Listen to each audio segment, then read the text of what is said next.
need a big ass fish tank back there. Are you renting? Oh, do it.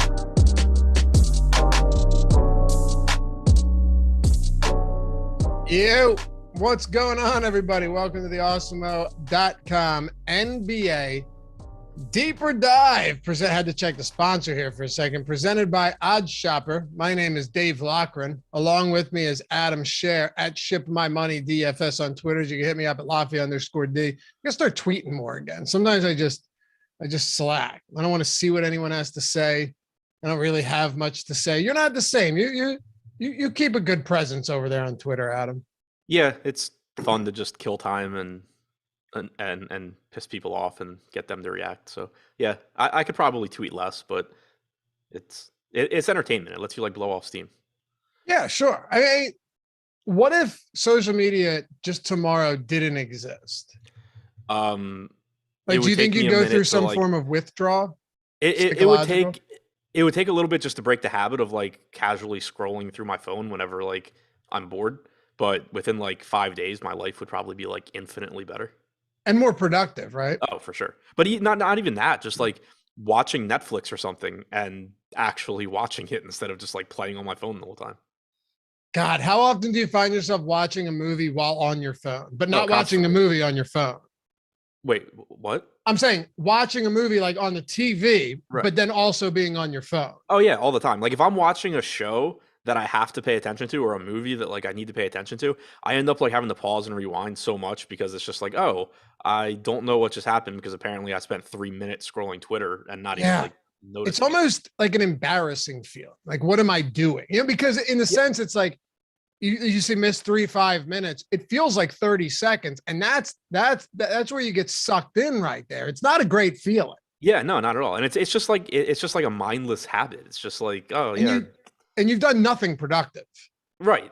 And you're not even getting like entertainment value really, because the number of times that I'm actually in a thread that's like providing me value on Twitter is slim and none. So like chances are I'm just mindlessly looking at my phone and not even like getting entertainment value out of whatever I'm watching.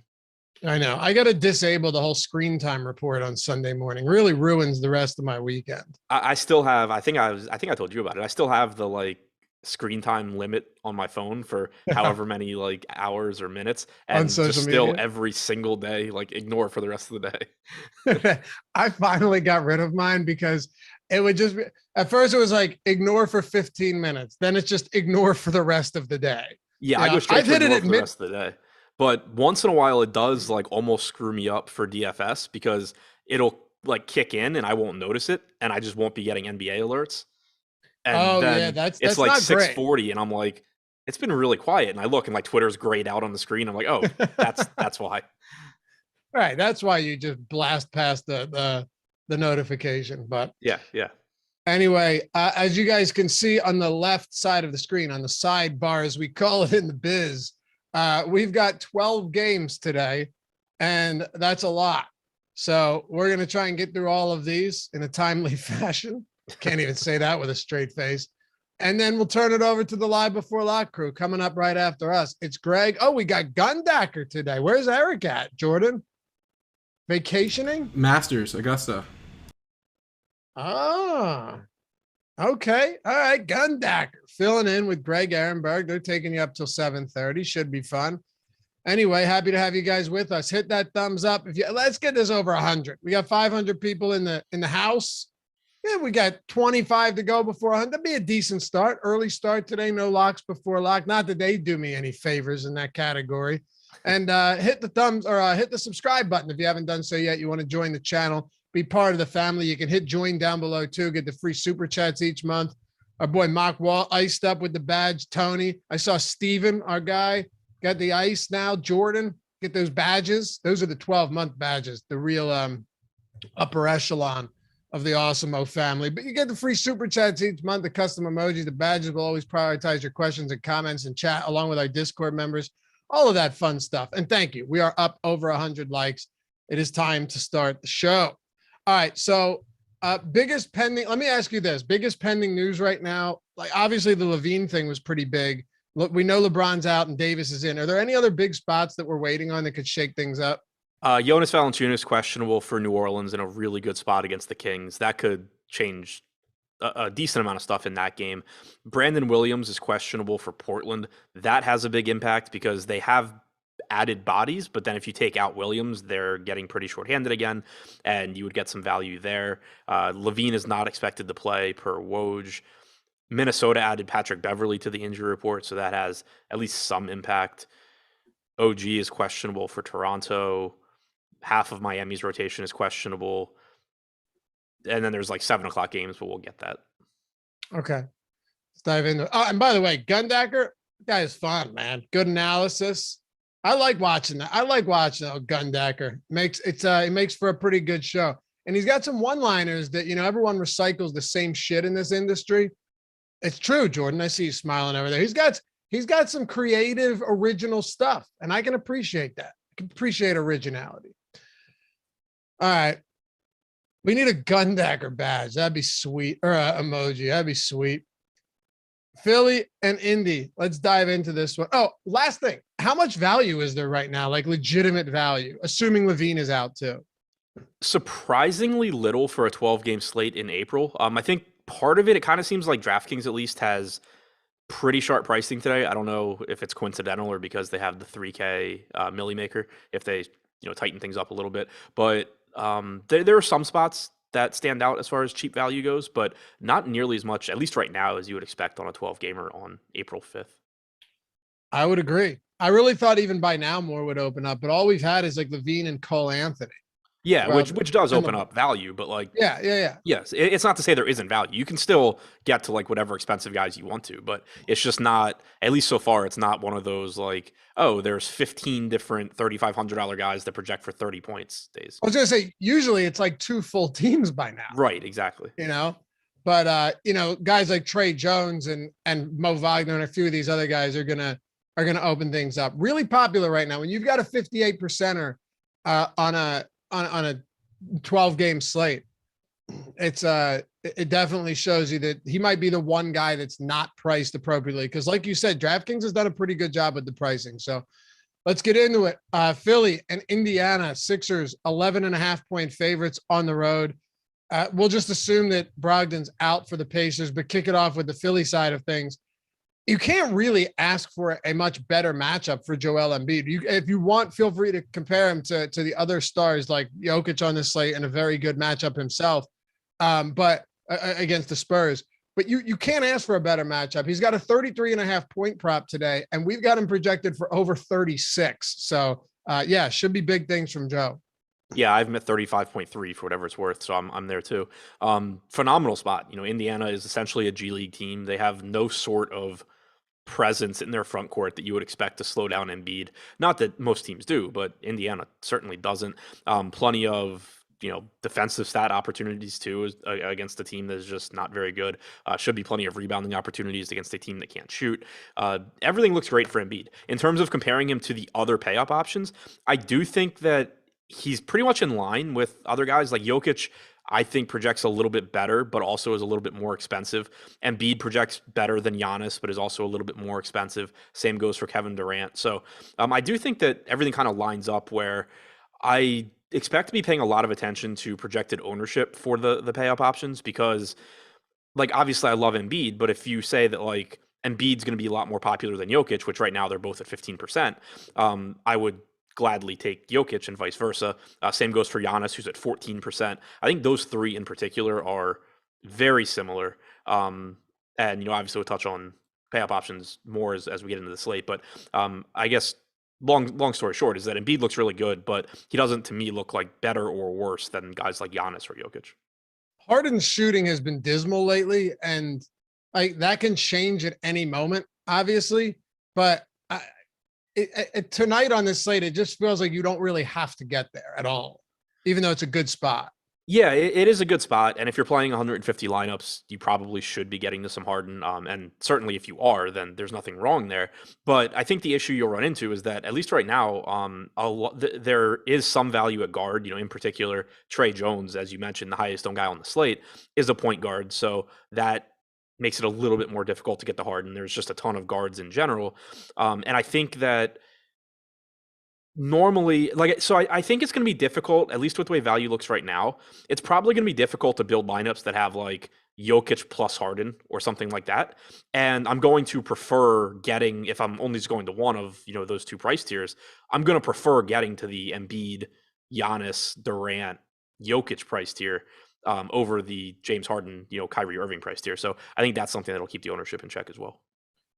Just real quick to flip over to FanDuel, does Harden being 9,800 do anything for you, or is there just always, underpriced stars there to where it doesn't make as big a difference as it would if maybe he was that price on DraftKings, even though he's not that expensive on DK? Yeah, I think it's all relative because, he's cheaper on FanDuel. The scoring system also isn't as favorable.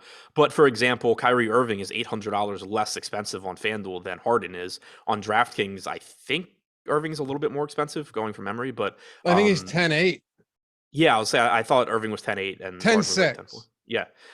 So like that, for example, Harden is clearly underpriced, but $9,000 for Kyrie. On FanDuel, DeMar DeRozan's a shooting guard. He's less expensive than Harden. Garland's a shooting guard or shooting guard eligible. He's less expensive. Not that he looks as good as Harden, but it's just another, guy to get to. There's a lot of just really D'Angelo Russell's 5,300. There's just so many wildly underpriced guys on FanDuel that it's still a good play, but not a priority, which is basically how I see him on DraftKings as well. What about Indy, even assuming that we have no Malcolm Brogdon today?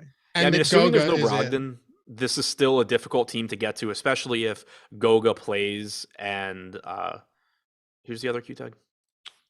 Goga's questionable, Brogdon's questionable, and McConnell, if you want to talk about that. I didn't. I was thinking that another front court guy was, but Duarte's out. Yeah, no, nobody else is questionable in the front court. Yeah. So like, assuming Goga's in, you can still take shots at a $4,400 Terry Taylor, but I don't think that's any sort of a priority.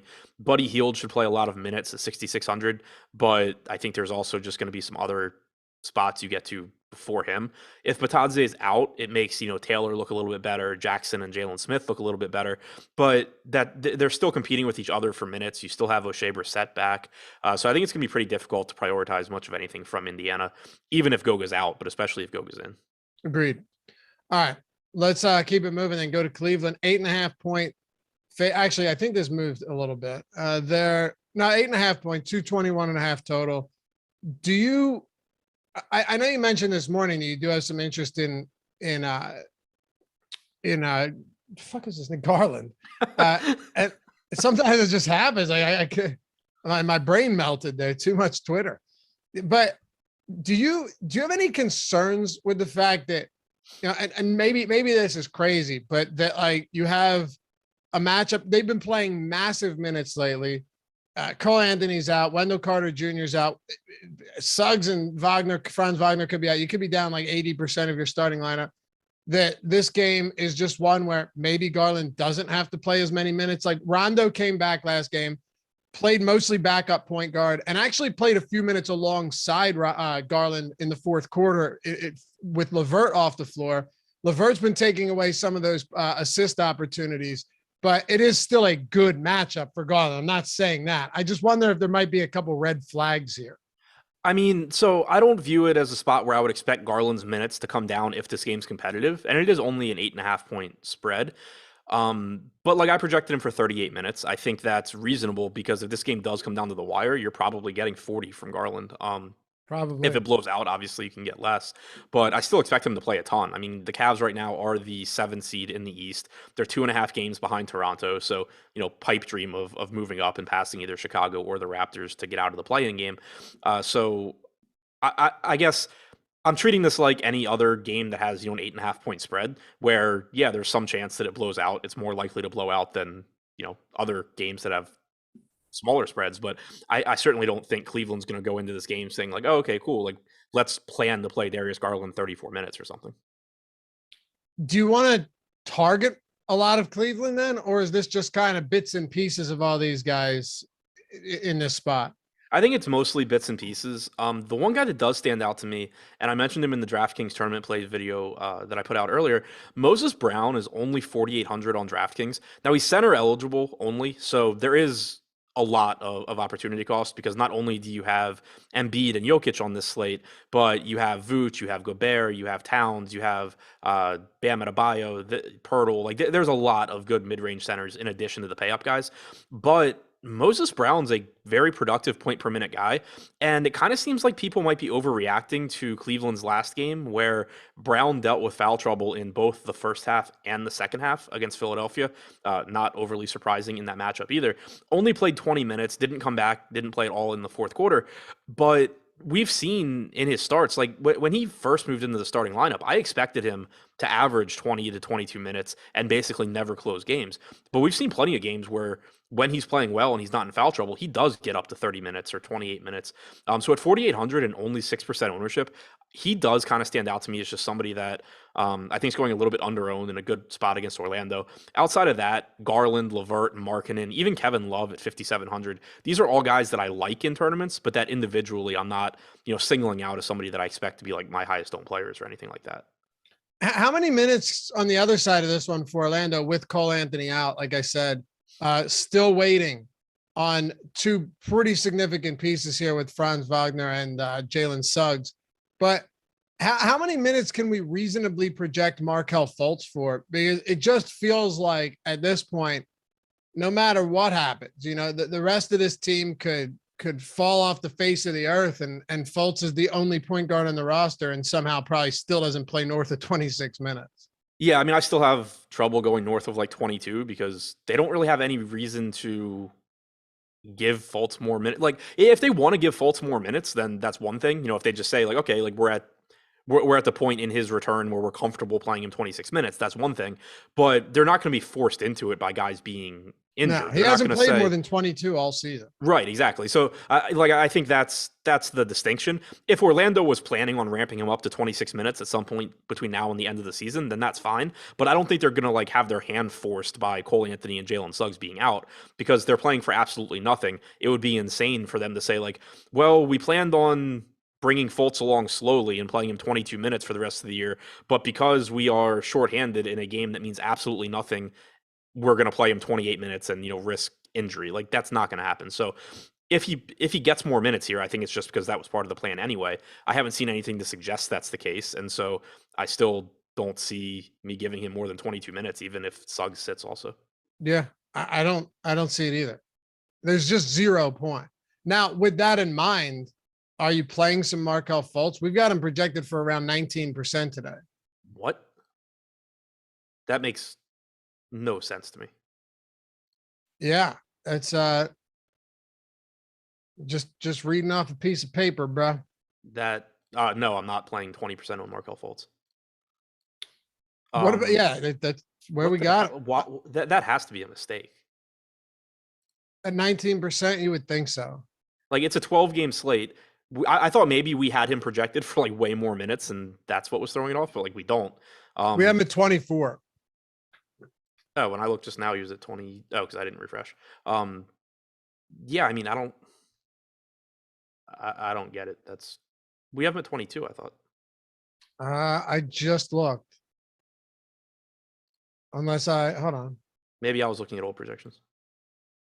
Yeah, we have him at 24 now.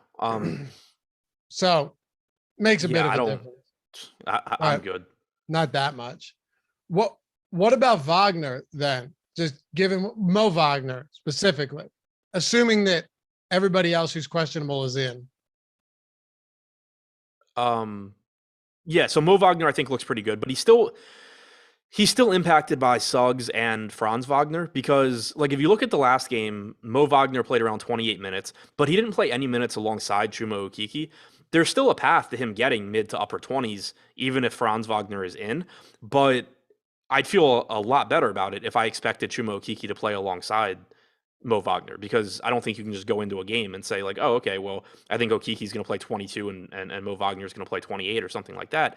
There's going to be a lot of times, where it ends up being 28 Okeke, 20 Wagner. But the thing with Wagner is he's a good point per minute guy. So at 4,200, even if he plays 22 minutes, he can get there. And then if you happen to get the 28 minutes or so, then obviously he's going to look really good. But all of that becomes more secure if Franz Wagner is out. How would you rank Orlando right now behind someone like Wagner, knowing that we have no Cole Anthony. Wendell Carter Jr. is a little bit different, but with no Cole Anthony, how would you rank these guys for tournaments? So I mean, it's still tough without knowing about Franz Wagner or Suggs. Yeah. Right and now, with this team tanking, it's very possible that neither of them play tonight. Yeah, exactly. I mean, right now, in terms of value, I think Devin Kennedy's the top guy. Like, he's 3K flat. He started the second half in place of Cole Anthony last game. But if Suggs is back, then I assume Suggs is starting there. So if Suggs ends up being out, I think Kennedy is the top option. If Franz Wagner is out, Mo Wagner looks even better, but one way or the other, Wagner looks good. If Franz Wagner is out, Chumo Kiki looks better as well. I mean, so it's even RJ Hampton at 3,600. Like, he doesn't produce a lot of fantasy points per minute. But if you're taking out Anthony, if you end up not having Suggs, and then also if you end up not having Franz Wagner, there's more production to go around. Iggy Brazdeikis played a ton of minutes last game. Like, I still think it's kind of impossible to rank Orlando right now because it's just we don't know who's in, and it really changes everything. Like, if Devin Kennedy's coming off the bench, then he's not really even in the conversation. If he's starting, he's the top guy. Right. At minimum salary. Yeah. Right. Ryan Johnson, any free projections today? Yes, sir. Actually, I'm glad you asked. NBA player projections are totally free. You don't need an account or anything. PGA golfer projections are free. NHL ownership projections are free. And if you want to get in on the action, awesomeo.com/join. You could get the monthly NBA pass. You could do Express Weekly, where all of the showdown content. You're going to have a lot of playoff showdown content coming up. You can do all sports for the month, week, year, one sport, however you want to do it. Also, Jordan, did you know that we just recently updated this? We talked about our MVP program, right? The text program, where if you text MVP, I refuse to read the number out loud. Put it on the screen, throw it into this. It's on the description. Put it on the screen, put it in chat. It's simple enough. You guys have eyes. I refuse to do like the 188. It's not me. But if you use this, if you text MVP to this number, we have exclusive Awesemo discounts and the first shot at beta testing some of our new tools, which is pretty cool. Some awesome new tools coming out. One of them specifically that I think a lot of you guys are really going to like. Check all of that out. Just text MVP to that number. You'll be automatically entered to win a free year of Awesemo Plus Platinum. And I told you we'd be adding stuff to this just to sweeten the pot. 50% off of Awesemo Plus Weekly Pass. You get 50% off the top of an Awesemo Plus. So everything on the site, every sport for the week when you sign up for the MVP program, for those of you who have subscribed to that. So if you're thinking about getting in on that, Masters coming up, MLB opening day, still got basketball, take advantage of that. Text MVP to the number on the screen, in the description, in chat. Easy to find. All right. Let's talk about one other thing I just wanted to clarify on go Fultz. It's not that he doesn't have upside at 4,600. Like, he clearly does. You have a game 2 games ago where he scored 31. 3 games ago he scored 42. The huge issue I have with Fultz right now is that he's projected for 20% ownership on a 12-game slate. Unless news comes out or there's a report that I missed saying they're just going to ramp up his minutes, I don't see any way that you can project him for more than like 24 minutes tops, and probably, in my opinion, 22. So you're just taking a $4,600 guy that's 20% owned and saying, hey, I hope he goes out there and has a monster game so that I can still compete with 20% of the field. That's where my issue is. If his ownership were to come down between now and lock, then he's okay in tournaments, where you're just hoping to get lucky. But I don't need to try and run really good at 20%. Right. Kickstart Dave. I hope you sound like Hulk Hogan in real life. That'd be awesome. No, I did just watch a movie yesterday though with Ben Affleck and a few other people in it called The Tender Bar. Sounds like a porno. It's not. It was actually pretty good. And the kid's dad was like a radio personality with that awful, that radio voice, Adam, like the old school radio voice that everyone thought they had to do. Yeah, miserable. I would refuse. Anyway, good movie. Not bad. Not great, not bad, worth watching. What movie? The Tender Bar. It was like Ben Affleck's a bartender, and his kids. I don't want to ruin it for you, but it's a Prime original, I think. So, okay, pretty good. Like I said, not amazing. Usually when I go hard with the recommendations, it, but this is like definitely worth watching, not worth raving about. But I like it. Anyway, Houston, plus 17, 244.5 total here. Just monster total in this game. Rockets are huge dogs. They're down Christian Wood, Schroeder, Eric Gordon for the season, but we've known that. So let's get into this. At this point, I'll ask it very simply because we don't have all the time in the world today. Are any of these prices leaving meat on the bone now that Wood and these guys have been sidelined and the salaries are coming up? Oh, and they've actually been producing huge fantasy totals. Not too much, I don't think. Şengün is the most appealing to me at 6,700 on DraftKings. He's averaged about 30 minutes per game in the games he has started without Christian Wood. He's a good point per minute guy. And he has power forward eligibility. Still, though, I think more of a tournament play than anything, or a secondary tournament play, I should say. Projected for 9% ownership on DraftKings, 8% chance of being optimal. So pretty much neutral there. That's how I see Houston across the board mostly. Like Kevin Porter Jr. still has a really high ceiling, but you're paying for it at this point at 8,300. Same goes for Jalen Green, who's been playing really well, but is up to 7,400. I do have some interest, especially if more value doesn't open up, in guys like KJ Martin and Josh Christopher in tournaments, because I think that there's just a lot of volatility in the minutes there. But you could certainly see, Josh Christopher get 28 to 30 minutes at 4,600. Same for KJ Martin at 4,300. Both guys are projected for like 1% ownership.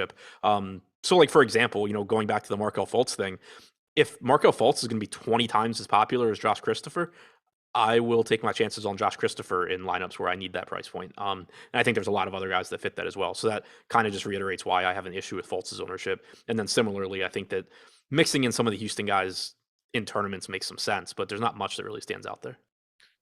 All right. So then let's talk about Brooklyn. They're two touchdowns and a field goal favorite for good reason. They've actually dropped 2 straight games and they're 10th right now. There's no shot of them falling out of the play-in game. So, we don't need to talk about that, but they're a game behind the Hawks for the 8. That's pretty much as far as they can go at this point. They're not catching the Cavs. So getting that's maybe a big incentive still. What's up? Getting to 8 is still a pretty big incentive. For no question. I'm saying they can get there, but like I'm saying, they're not getting out of a play. They're not losing. They're not making the play-ins, and they're not getting to a spot where they don't have to be in a play-in. But yeah, it's obviously a big incentive there to win 1 instead of 2. And look, they're likely going to do it. So the real question now is just like with all of the price points where you have Embiid in a good spot, you have Jokic in a good spot, you have Giannis today against Chicago. LeBron James is out. We'll get to guys like Anthony Davis later, obviously entirely different price point, but there are a lot of good high price players on a slate where you've got 24 teams going. Where did Durant and Irving slot into this mix? So in cash games, I think Durant is behind, Jokic, Embiid, Giannis, but I absolutely love Kevin Durant in tournaments. As long as the ownership projection stays where it's at right now. We have him projected for 5.5% ownership. We have him with a 10% chance of being in the optimal lineup. That kind of makes me think that between now and lock, that ownership comes up a bit, because I think that's something that we typically see is, the field's pretty sharp. When you take somebody like Kevin Durant and you're just like, oh, he's projected for half the ownership he should get, you kind of see that come up at some point. But if he does stay in this 5, 6, 7% range, I understand the risks because, like you said, they're massive favorites against Houston, but also outside of Durant and Kyrie, this team is not good. Talking about Brooklyn, it's not like it would be shocking if Houston just hangs in the game enough to where Brooklyn pretty much plays full minutes. Over the last 5 games, Durant's averaging 40 minutes per game. Over the last 10, he's at 38.5, averages around 1.4 to 1.45 DraftKings points per minute with Irving and without Harden, and then gets a phenomenal matchup here against the Rockets. So if the ownership continues to be projected where it is, I really like using Durant in tournaments, as a lower probability, but still very high upside pivot away from the more popular pay up options. Yeah, that's the thing. You never know if it's going to be him or Irving, but when it's him, like the 70 plus is always in play, and it has been a lot lately.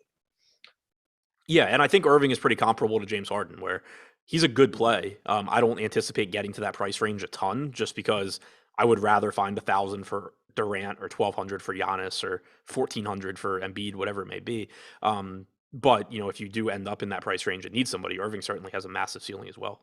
Do you see yourself matching the field around 13-14% on Bruce Brown?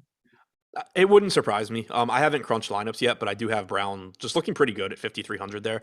Again, it's just that not only is there not a ton of good cheap value, there's not a ton of guys in the mid range, like, or at least the lower mid range, that look that good to me either. So I think that, combined with Brown being a small forward, which is a relatively weak position, he's just going to be a useful piece in enough lineups. That, combined with the matchup, I expect Brown to be getting, around 30 minutes here. He just, I think, is going to be a pretty useful option. So the ownership makes sense to me. All right. What about anybody else for Brooklyn? The center positions, I think, are somewhat interesting. Drummond and Claxton. Claxton actually is projected for the second most ownership from this team on DraftKings at 4K. That makes some sense to me just because he's cheap. He can certainly give you 22 minutes or so. Similarly, Drummond didn't play a lot of minutes last game, but prior to that, we had seen him closing games and playing really well. I think there's a lot of volatility there. So he's risky at 6,800, but it shouldn't surprise anybody if you just get that massive Drummond game here against Houston. So nothing that I'm prioritizing, but certainly guys that give you really high ceilings. Okay, hold on. Jalen Suggs is available to play. Good. I'm just curious if we get back-to-backs with Wagner here. Probably will. I would hope. Let's move on. When we get there, if I cut you off, just go right back to it. I want to make sure everyone gets this. But Charlotte, here we go. He's in. Okay. So yeah, I'm pretty happy with that, just because I didn't want this to be like a pick the Orlando Magic player slate, but disappointed if that means Fultz isn't going to be 20% owned. I don't know if it does or doesn't at this point. Maybe Cole Anthony being out is enough. The real Fred Major said Drummond scares the shit out of me. Yeah, he should. Like, he could easily play 20 minutes here, and Claxton plays like 22, and they don't close with either one of them. But that's going to be the case for everybody. So it's kind of just, when he does well, he does really, really well here. Magic starting Fultz. What? Yep. All right. Well, then his minutes have to go up. How's that 20% looking, pal? Yeah, a lot better. Fultz, Suggs, Wagner, Okiki, and Bamba. So there's that. Yeah, I mean, I wonder if we'll get a report on his minutes, but it's hard to say that, like, if he's starting, it's hard to give him 22 minutes. I think like 26. 26. Like, I think our 24 and a half, whatever it was, like, is maybe, with him starting, maybe conservative, but I think it's fair because he hasn't played more than 22 all season in 15 games. I don't know how you can confidently go over 26. Only because, other than him starting, there's just nothing to suggest that he gets those minutes on a tanking team. Why the hell is TJ McConnell available to play? I don't. We talked about that this morning. It makes zero sense at all. Yeah. TJ McConnell as far as play Fultz, 30 tonight. The real Fred Major said he's been kind of balling. So, like, yeah, that the issue isn't his playing. It's what are they doing with his minutes coming back from injury. Him starting, to me, signals at least like 24 to 26. Goga's Brogdon out too. Goga out. Wow, I didn't think Goga would be out here. He's been playing through the Q tag. He got hurt last game. Oh, that's right. He did. This is actually a real questionable. That was a real questionable tag. Anything you want to hit on just with Indy real quick before we get back on track? Keep an eye on the starting lineup. I assume it's going to be Halliburton, Heald, Brissett, Taylor, or Anderson, Brissett, Taylor, or something. I don't know. It could be Isaiah Jackson. Keep an eye on the starting lineup. If it's still going to be risky, but if Isaiah Jackson or Jalen Smith start, they certainly become interesting in tournaments. Adi said, I'm assuming he's talking about Fultz, that he's a damn near lock at territory at 28 to 30. If you thought Fultz was playing 30, I mean, my God, yeah. But I don't know. Like, how do you? We're gonna breeze through this next game. I think this is more important. How do you navigate that? If you're looking at it today, do you just have to play aside and, like, let's say his ownership comes up even higher now. Let's say, I wouldn't be shocked if it comes up above 20% at this point. Yeah, neither would I now. Right? Like, if it could be 25% at that price point, because he's been a good per minute guy. When their highest usage players are off the floor, do you take a stand there? Do you kind of just play it close to the vest, or play it safe and try and get too close to the field? or do you just see where you end up? Because it's a tough spot. Yeah, I mean, I pretty much just see where I end up because, like, it's still a 12-game slate. I'm not gonna like focus in on, like Markelle Fultz is the key piece to winning or losing tonight. I'm not gonna like arbitrarily take a stand. I'm gonna probably project him for like 26 minutes, give or take. It's gonna make him look good. There's some chance that his production drops off playing with the starters. Obviously he's not playing with Cole Anthony, but he's also only played 3 minutes alongside Jalen Suggs this year. So there's some chance he drops off a bit. But at 4,600, he's going to look like a good value now. But yeah, just treating it like any other player, it's going to be a matter of where do I think he should be owned versus where do we have him projected to be owned. All right. Let's talk about Charlotte and Miami. Is there anything you want to hit on for Charlotte at all? I mean, I don't really think we need to spend a ton of time there. No, I think they're one of the least appealing teams on the slate. Just difficult matchup against Miami. It goes without saying that LaMelo, Rozier, Bridges, like these guys are all capable of having big games, but it's a 12-game slate. There's a lot of guys that are capable of having big games that just look a little bit better. Okay.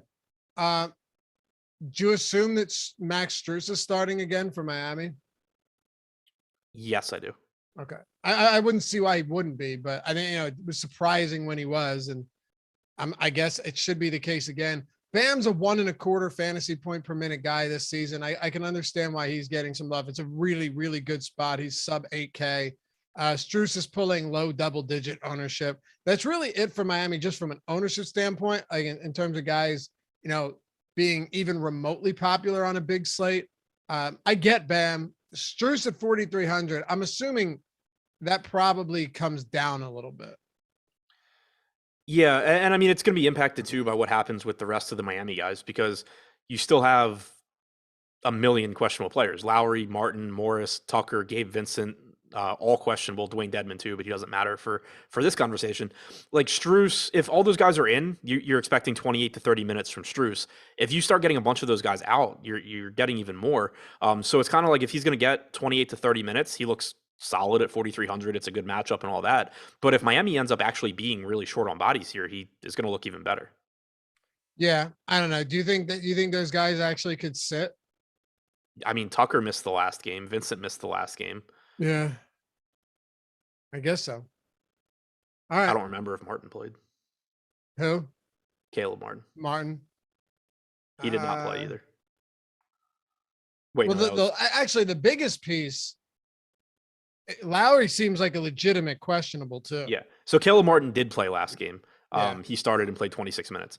But yeah, Tucker missed last game. Butler missed last game. He's back. Now who knows with Lowry. And like he matters too. I mean, he's 6K, so he actually looks decent if he does play. If he doesn't, then you're getting more assist opportunities for Butler and Bam. You're solidifying playing time for Tyler Hero, who's not that expensive either. And the thing too about Lowry is he's questionable with soreness. Whenever you're questionable with soreness, and there's a pretty good chance that you're getting the night off. Especially when you are Kyle Lowry and when you are Miami, who's 2 games up on the 1 seed. Right. All right. Anybody else there, or should we move on? So I mean, just to reiterate, like I think Bam looks good at 7,900. I think Butler looks fine. I think Lowry looks fine. If Lowry's out, it's a bump to those other 2 in terms of assist opportunities, and then you're just getting some more minutes opening up. All right. It's kind of like Orlando though, where when you have 6 questionable guys, it's kind of hard to talk about exactly what things look like. And that game, what time is that tip? 7:30. 7:30, right? 7:30. Yeah. So we should know there's 2 games at 7. Then you got 3 at 7:30. Live before lock coming up next. They're also going to take you up through 7:30 after lock. If you're not doing anything, hang around. That'll be a valuable show tonight. I have very little doubt that we will be getting news after lock. It would be shocking if we didn't. But, and I mean like close to after lock, not the 10 p.m. games, but Atlanta and Toronto, we're still waiting on Danilo Gallinari and Bogdan Bogdanovic as well. Both of those guys remain questionable. But if you're assuming that both of them are in, how much exposure to anyone from Atlanta are you going to have today against the Raptors? Probably not too much. It's another team where if you get to some Trey Young, like I'd seen people mentioning him in chat being projected for 2% ownership. Yeah, he's going on their own. He's still pretty unlikely to be optimal. So it's just somebody that you're using here and there to differentiate your lineup, but that you're probably not going too crazy on. And the reason, like, just, taking a step back, it's, yes, Trae Young at 10-8 still can certainly have a big game, but you still, even within that price range, have to compare him to Kyrie Irving, compare him to there was somebody, Harden. He's still more expensive than Darius Garland. Like, there's just so many guards in there where they all just kind of look pretty similar. So certainly can get to some Young in tournaments, but not a priority for me. Same goes for Capella at 6,500. There's just a lot of centers that I think look a little bit better. So assuming those guys are in, there's nothing that really stands out from Atlanta. Jordan, it's crazy. MJazz22 said, Loughy, tell him what button to hit. Yeah, hit that like button. We're almost at 300 likes, 1,800 people watching. Appreciate that reminder, MJazz22. Much appreciated. We get there. I think we'll hit 500 by the end of the show. More than a half hour to go. But this dude's got the iced out badge, and I very infrequently see him in chat. He's just kind of a unicorn. Are you familiar with? What? No. Yes? No? I don't know. Me? Oh, you're asking him. I was like, why are you asking me? I mean, both. You have a dog? Are you playing sound effects or do you have a dog? You have a dog? My parents' dog. I was going to say. All right, you can get yourself again. I didn't know there was a dog. I thought we were back to doing the thing that, what was that, the tip-off show? The good dog, bad dog thing? Yeah. All right, MJazz, just quietly lurking, repping the 12-month badge. My filler arc super chatted. Last time Gordon Hayward looked so good to me, he got injured a few minutes into the game. Should I fade him? He played 17 minutes last game. He didn't get injured. He was coming back from injury and played 17 minutes. Yeah. Well, he might be talking about, like he's saying last time. I don't know, but to answer that, like, I think he can play more than 17 minutes here. I don't think he plays enough where I'm playing Gordon Hayward on this slate. No. Unless he starts, then throw that out the window. What's he priced at? Like 4,800, I think. Yeah. I mean, I think he plays like 20 to 22 minutes. That's not enough tonight, though. No. But again, like, if he starts and they say, oh, he's not on a minutes limit, then obviously reevaluate. Very difficult for me to believe a guy goes from 17 minutes to no minutes limit the next day, given his injury history. But yeah, I mean, that game blew out. Like, I think he could have. So he closed the first half. You could have gotten him closing that game and getting to like 22 minutes. But yeah, even so, I don't know. Maybe we'll see. But anyway, Toronto, monster minutes from these guys right now. Is that enough for you? They're in the 6th spot right now. Wow. Okay, so they're tied with the Bulls. 45 and 33, so they could jump into that 5 spot. They could feasibly fall back as far. They're not falling back to the 7th seed. So it looks like they're 5th or 6th seed. Nick Nurse is going to continue to give them minutes. Does that appeal to you, or the big minutes already been baked into the price point? I think they've already been baked in, and that's why nobody looks like glaring value here. But at the same time, I do think that Toronto, in some spots, is going a bit under-owned. Pascal Siakam at 9,400, averaging like 40 minutes per game over his last 5, averaging around 38 minutes per game in the games he's played with Van Vliet overall this season. Still certainly a nice ceiling for him at 9,400. Same goes for Van Vliet. If Anunoby plays at 5,800, he doesn't look bad. Neither does Gary Trent. The only guy on DraftKings from the starters that I think is overpriced is Scotty Barnes at 7,200. He's certainly capable of having a monster game as well, but I think that the price tag is still just a little high on him. But for the other 4, they all just kind of look similar to me, where they're not underpriced enough to be priorities, but they're still guys at low ownership that I like getting to. What kind of dog is it, Jordan? Everyone seems to be curious. They're mentioning that it could be the dog from Sandlot. He's an old English sheepdog. Okay. So, yeah, like the dog from Little Mermaid, if you remember that dog. I don't know if you remember, but no. I remember the dog from Sandlot, though. Yeah. Remember what they named it? I don't know. Beast or something? Nope. Well, afterwards. Adam? Did they name it after Babe Ruth in some sense? I thought they named it Hercules. That might be it. I could be wrong. Like he was watching their games. I thought they named him Hercules. No, that sounds right now that you said it. Yeah. Steve K, sup, gents? That's Adam's words. I'm late. Work. Genuine question. Saw Adam in a tourney last week. Why play the exact same roster multiple times in the same tourney? Probably because I ran out of time before lock. It was not on purpose. Or it was the Fantasy Cruncher day and he just saw it. Yeah, or it was the day that Fantasy Cruncher wasn't working. Andrew Kang, sup guys? Which you like that FanDuel single entry? Would you prefer Trey and I'm assuming that D'Angelo Russell or Kyrie and Tyler Hero? Well, the Loughy news is pretty big there, first of all. But yeah, I think I lean the D'Angelo Russell side anyway. But yeah, like D'Angelo Russell to some extent depends on Beverly, and then Hero to some extent depends on Loughy too. All right. The real Fred Major, $5 super chat, didn't say anything. If you had a question, Fred, let us know. And he said earlier that he was trying to send the super chat and appreciated us responding to what he had said in chat. Oh, cool. All right. Thanks, man. Anything else for Toronto, or should we keep it moving? No, nothing. I mean, OG is questionable. Doesn't have a huge impact on much of anything on this slate if he sits though. Wave mechanic. Do y'all give out predict for parlay?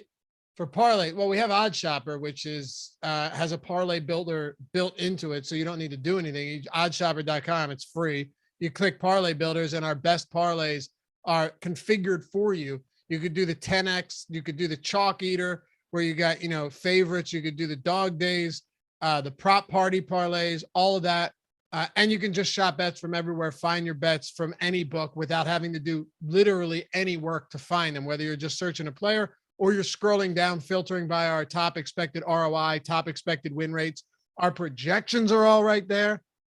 Shouldn't even need to sell this. Just go over there and look at. Like if you're going, all right, where's the best bet for this or whatever, DraftKings, FanDuel, Bet Rivers, any of these, they're all up there and it'll throw it right there next to the projection, everything right there. Then you can click on the name and find all the, it's simple. It's beautiful. It's awesome. And I have a video. I do a props video every day. Well, Monday through Friday on our Odd Shopper YouTube channel. Check that out too if you're into that type of stuff. Got it up today every afternoon around 2:00. All right, let's talk about the next one on the list. It's Milwaukee and Chicago. Giannis is one of the many high-priced options today.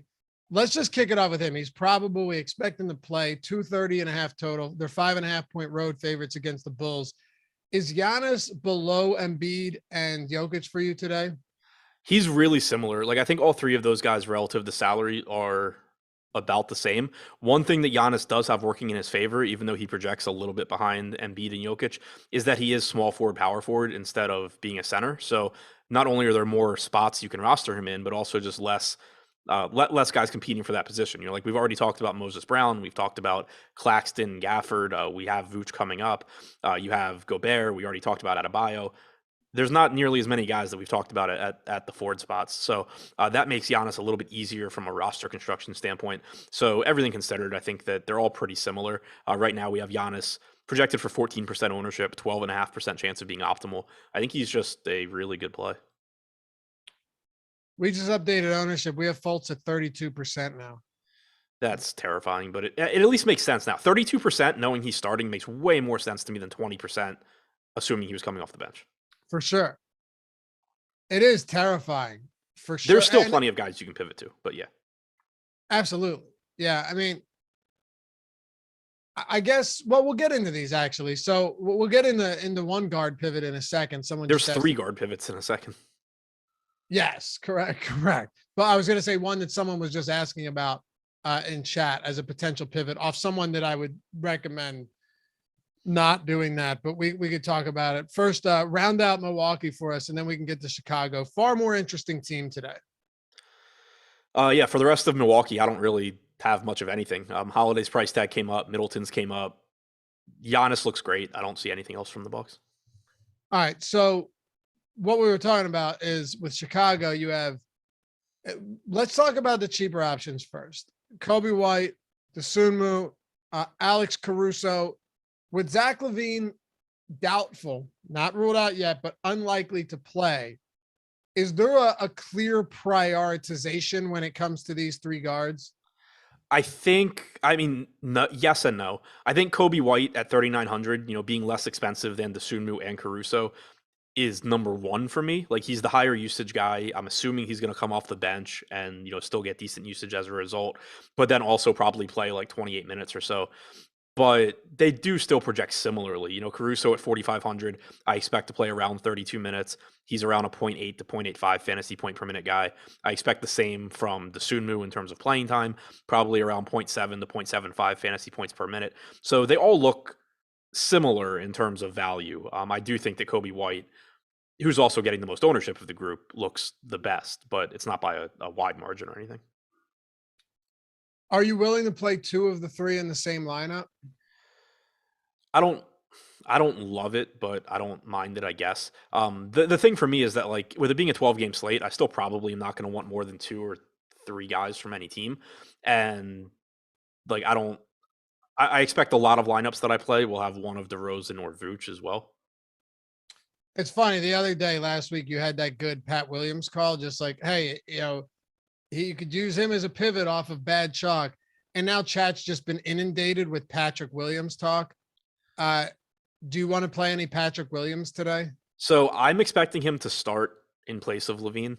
If he does, then sure. Like he's not a high usage guy, so him moving into the starting lineup doesn't necessarily have a huge negative impact on him. The increased minutes probably outweigh it.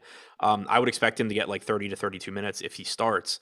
So he looks fine at 3,800. Like, I would still prefer getting to Kobe White if I can, even assuming White's coming off the bench. But all those guys are pretty similar right now in terms of ownership. We have White at 19%, Dosunmu and Caruso at 12 and 11, Williams at 2. I don't know if we assume Kobe White starting. I don't think he is, but I guess he could. But if Patrick Williams, continues to be like 2% owned, then yeah, I do like Patrick Williams.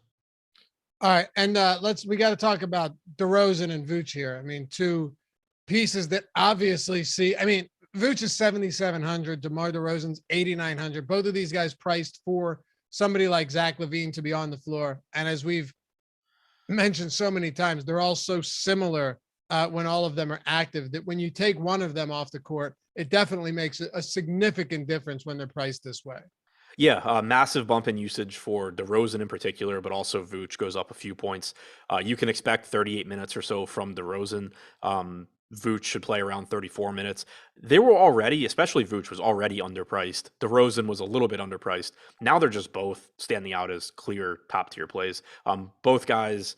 Actually, neither guy getting that much ownership. DeRozan coming in at 25%, Vooch at 18%. I get it because there's still plenty of guys in DeRozan's price range that project not necessarily the same, but that still look really good. And then similarly, there's a lot of really good centers, but I do really like DeRozan and Vooch.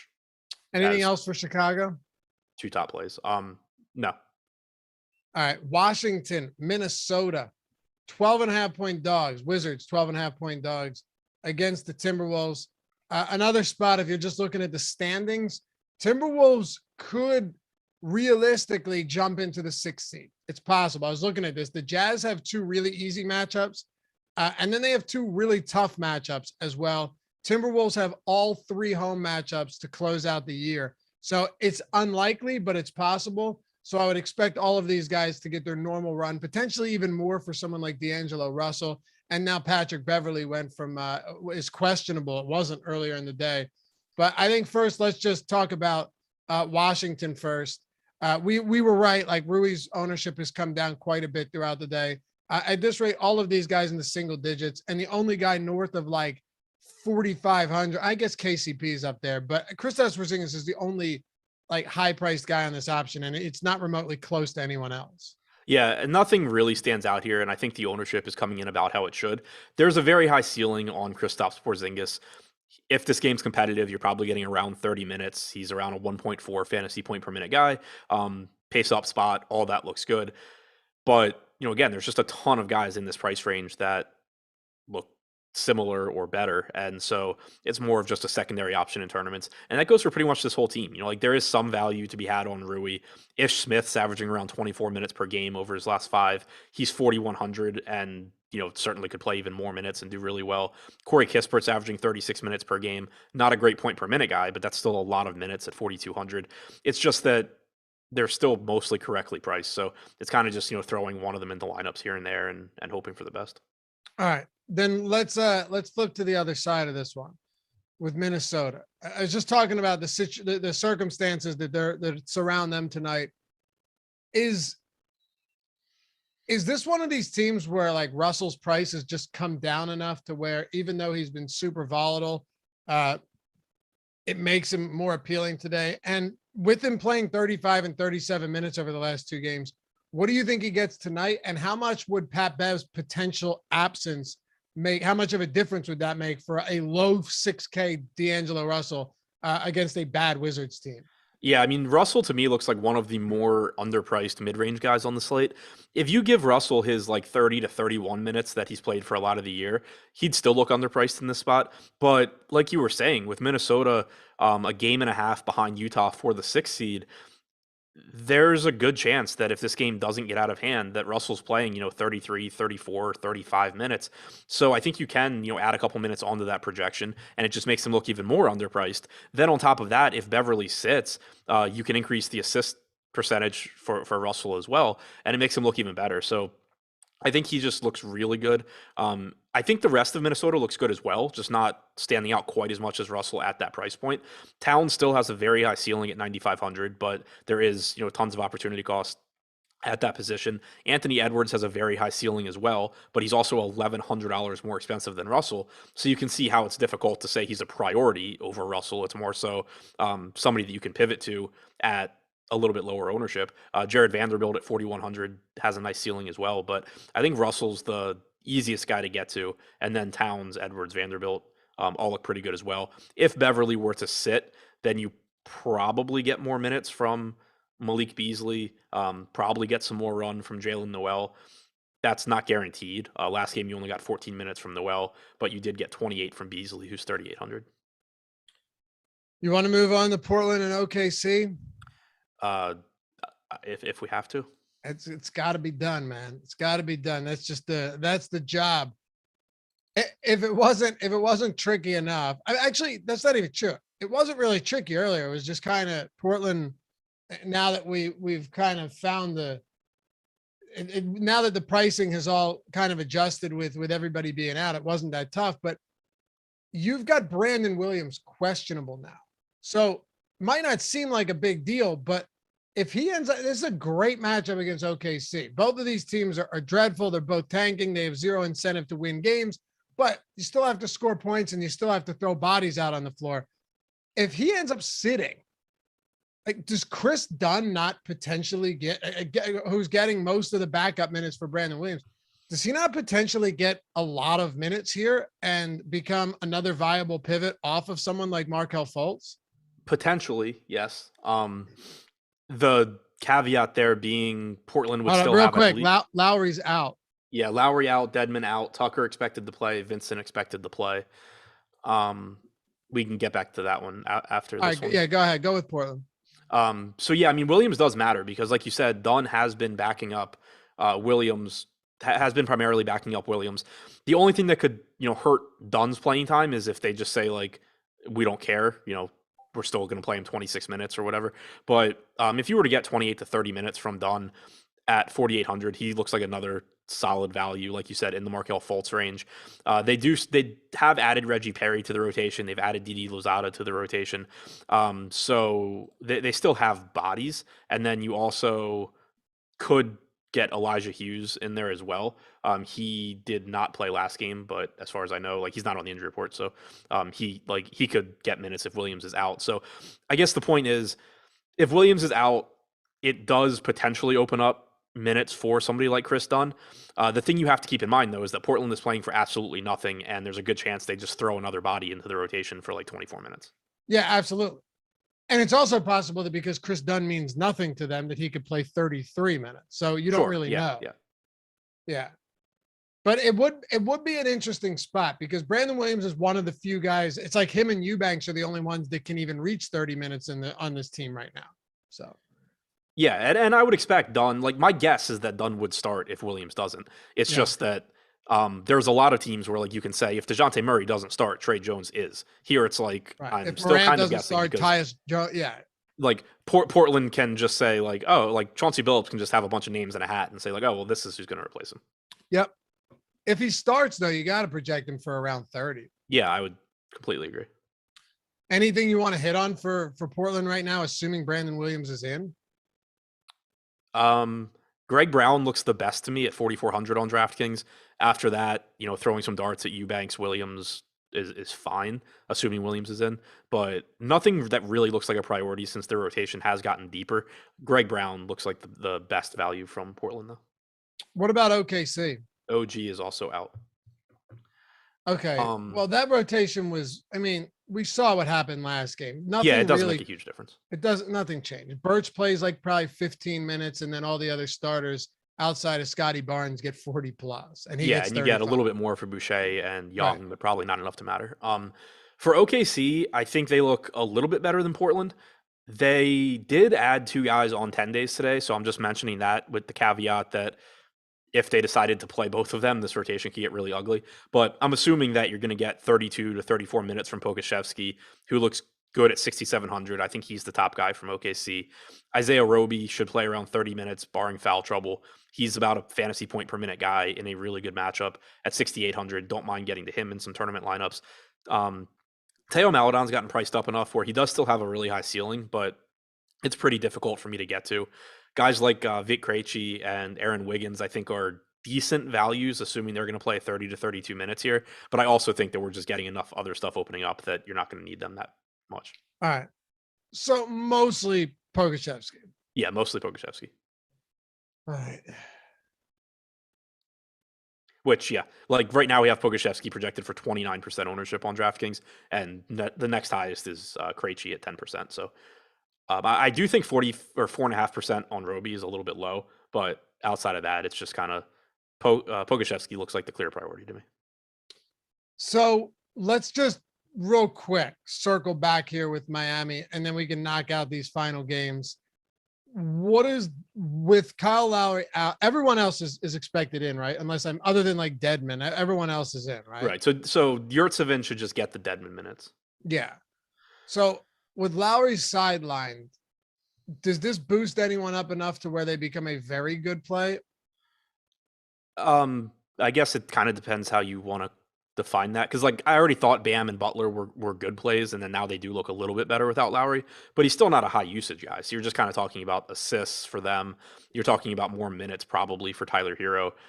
Makes him look a little bit better at 6,600. I don't think it has a massive impact on anything though. All right, let's keep it moving then. Memphis and Utah. Grizzlies are not moving. Oh, hang on. If Gabe Vincent starts at 3,500, that's a pretty solid value. Okay. And we should know sooner than later, hopefully. Yep. That's why I stick around after live before lock. Grizzlies, they're 5.5 wins. They're 5.5 games above the Warriors. They're 7 games behind the Suns. But Tyus Jones is still somebody that is pretty interesting today. His rebounds and assist prop was 8.5 over on DraftKings today, which I thought looked pretty nice. I don't know what it's at now. I'd have to look. But going up against Utah, Dylan Brooks is doubtful. Ja Morant is still out. Any spots you really want to get to today against the Jazz? For what it's worth, I have Tyus Jones at 10.5 rebounds. That's what I'm saying. It's legitimately a good spot. There was some juice on the over, but still. Yeah. So, I mean, not a great spot against Utah.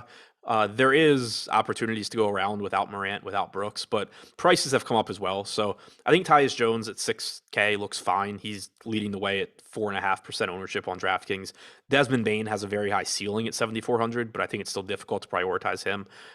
Same goes for Jaren Jackson. So there's not a whole lot that stands out here. It's more so just another team where, Bane, Jones, Adams, Jackson all look, especially Bane, Jones, and Adams. Jackson on FanDuel in particular at 5,900. All just sort of look fine, and I'll use them here and there, but not really building around them. Okay. What about on Utah today? This is actually a game that they need.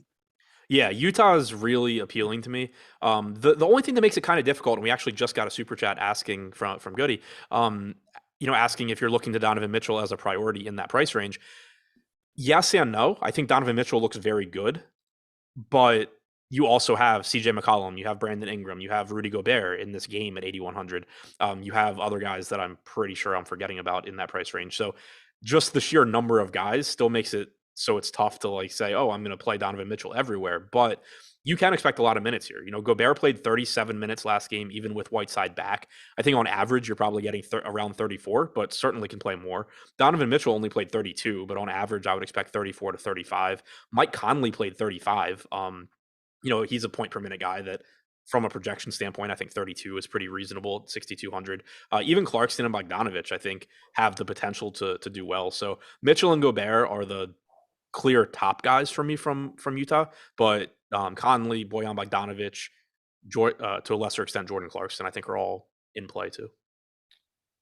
All right, let's talk about the Spurs and the Nuggets. I have a question for you. One is of the 43 3-point attempts from Trey Jones this season, how many has he made?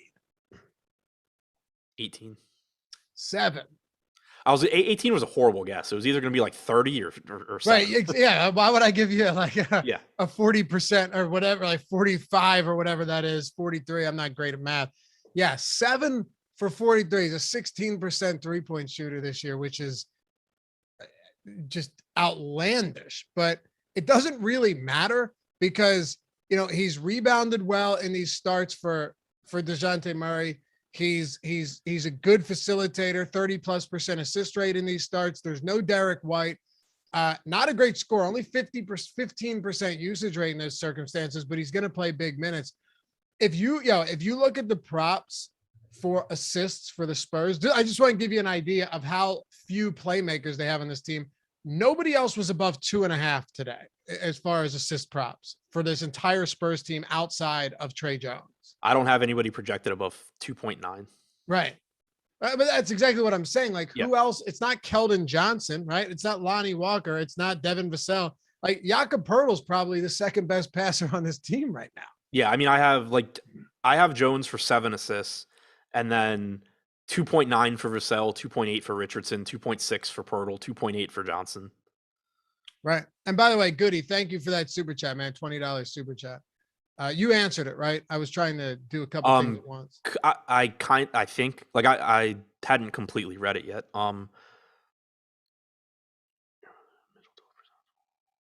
Yeah, so I mean, I think I pretty much answered it. Gotta read that out loud, bro. What'd you say? Gotta read that out loud, man. Can't dead air me like that.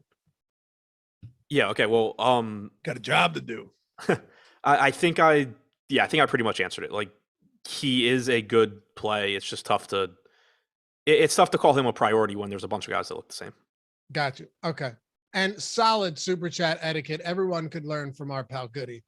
Also, we are 86 likes away from 500 with 6 minutes to go. I mean, we're there. We're basically there. 86 people out of 2,200 people watching. Someone find a kindness in your heart, in that black, soot-ridden soul of yours for one moment, and hit that thumbs up. It would mean so much to us. Rosso Music, NBA tiers, Siakam, Towns, Garland, or Halliburton. So if it's just the same tier, Siakam, Towns, Garland, or Halliburton, Adam. If it's just like same tier, so basically whoever scores the most. Yeah, I was gonna say, without even having any idea how tiers work, assuming it's just like the most. It's just basically who scores the most in each tier. Yeah. Okay. So then it's Towns for me. Okay. Thanks, guys. Appreciate you. I don't actually think you have black soot-ridden souls, but we're over 500, so love you for that. Anyway, what else are you doing with the Spurs? Like, Trey Jones is just a very obvious, clear top option. Yeah, Trey Jones clearly a top option. Even with his limitations in some ways, and this is like when we talked about Tyus Jones when John Morant was first out. I kind of like guys like that are low usage and moving into the starting lineup while their price is as low as it is, because it's a lot easier to get rebounds and assists than try and figure out what's going to happen with Trey Jones's usage when he moves into the starting lineup when he's not a scoring dependent guy anyway. So assuming he's going to play around 32 minutes here, it's also nice with San Antonio because I mentioned it this morning, like the first instinct when DeJounte Murray gets ruled out in April is just like, oh, good, Pop's going to do something stupid and mess with his rotation, but they need to win this game, and DeJounte Murray is legitimately sick. So it's not, them screwing around. You can pretty comfortably say that Trey Jones is going to play a lot. You can expect a lot of minutes from Keldon Johnson and Devin Vassell and Poeltl and Richardson and Walker. So Jones stands out as the clear top guy here, and the highest owned guy on the slate. Makes total sense to me. But you can get to some of these other guys as well. Keldon Johnson, about 1.09 DraftKings points per minute without Murray or White this year. He's likely to give you 35, 36 minutes if this game's competitive. Lonnie Walker, you mentioned this morning, has a 27% usage rate without them on the floor. His playing time's pretty volatile. On average, I would expect around 24 minutes, but if he's playing well, he could certainly get more. Same goes for Josh Richardson at 4,500. I prefer Walker just because he is $500 less expensive, but Richardson's only getting 3% ownership. Devin Vassell's at 10% ownership, averaging 0.95 DraftKings points per minute without those guys on the floor. I expect him to play around 32 minutes here. Pirtle's only at 4% ownership, which makes sense given that, all the other centers you have on the slate, but still, I think a little bit underpriced at 6,600. So clear priority in Trey Jones, and then just kind of mixing in the other guys here. Okay. I don't think I would play Walker and Richardson together. We had a super chat that said, I answered it in chat. Is Trey Jones a lock on FanDuel? He's 3,700. It depends what you consider a lock, but I mean, 3,700 for Trey Jones is as easy a play as you're going to find if that, Yeah, I don't think I've ever called anybody a lock, especially on a 12-game slate. That's what I mean. Clearly a top value. But if you said what play on this slate is a lock and you have to name one of them, it would be right. Then it's Trey Jones. Yeah. Talk to me about Denver. We're pressed on time. Can't really blame us here. But Jokic. Yeah, it's Jokic. I mean, clearly number one. They are giving more minutes recently to guys like Barton and Aaron Gordon and Monte Morris. Not really surprising down the stretch, but it does at least open it up to where beyond Jokic, Barton, Gordon, Morris, even Bones Highland look like pretty neutral plays to me, whereas for a lot of the season, they really haven't been. So Jokic is obviously the priority, but if you do get to a little bit more Denver, I think that's fine. I mean, they have a 122 total. It's a nice matchup against San Antonio, and you are getting more playing time for their main pieces now. All right, 2 to go here. Pelicans and then Sacramento, and then Greg and Gundacker coming up next, taking you all the way through 7:30. Pelicans and Sacramento Kings. This is honestly, this is a team we're just going to have to speculate on right now. It's hard to say much about him, but if Joval ends up sitting, that's the real game changer. Yeah, that would matter a lot. And it would still be kind of tough right now to say what happens there because you could get a starting lineup where Devontae Graham is in the lineup and Hayes is playing center. You could get Larry Nance in the lineup instead of Joval. You could get Hernan Gomez, even though he hasn't even been in the rotation. So that's really difficult to speculate on right now. But assuming that Joval's in, I think McCollum and Ingram, one way or the other, both look good. Probably getting 36 minutes or so from McCollum and from Ingram.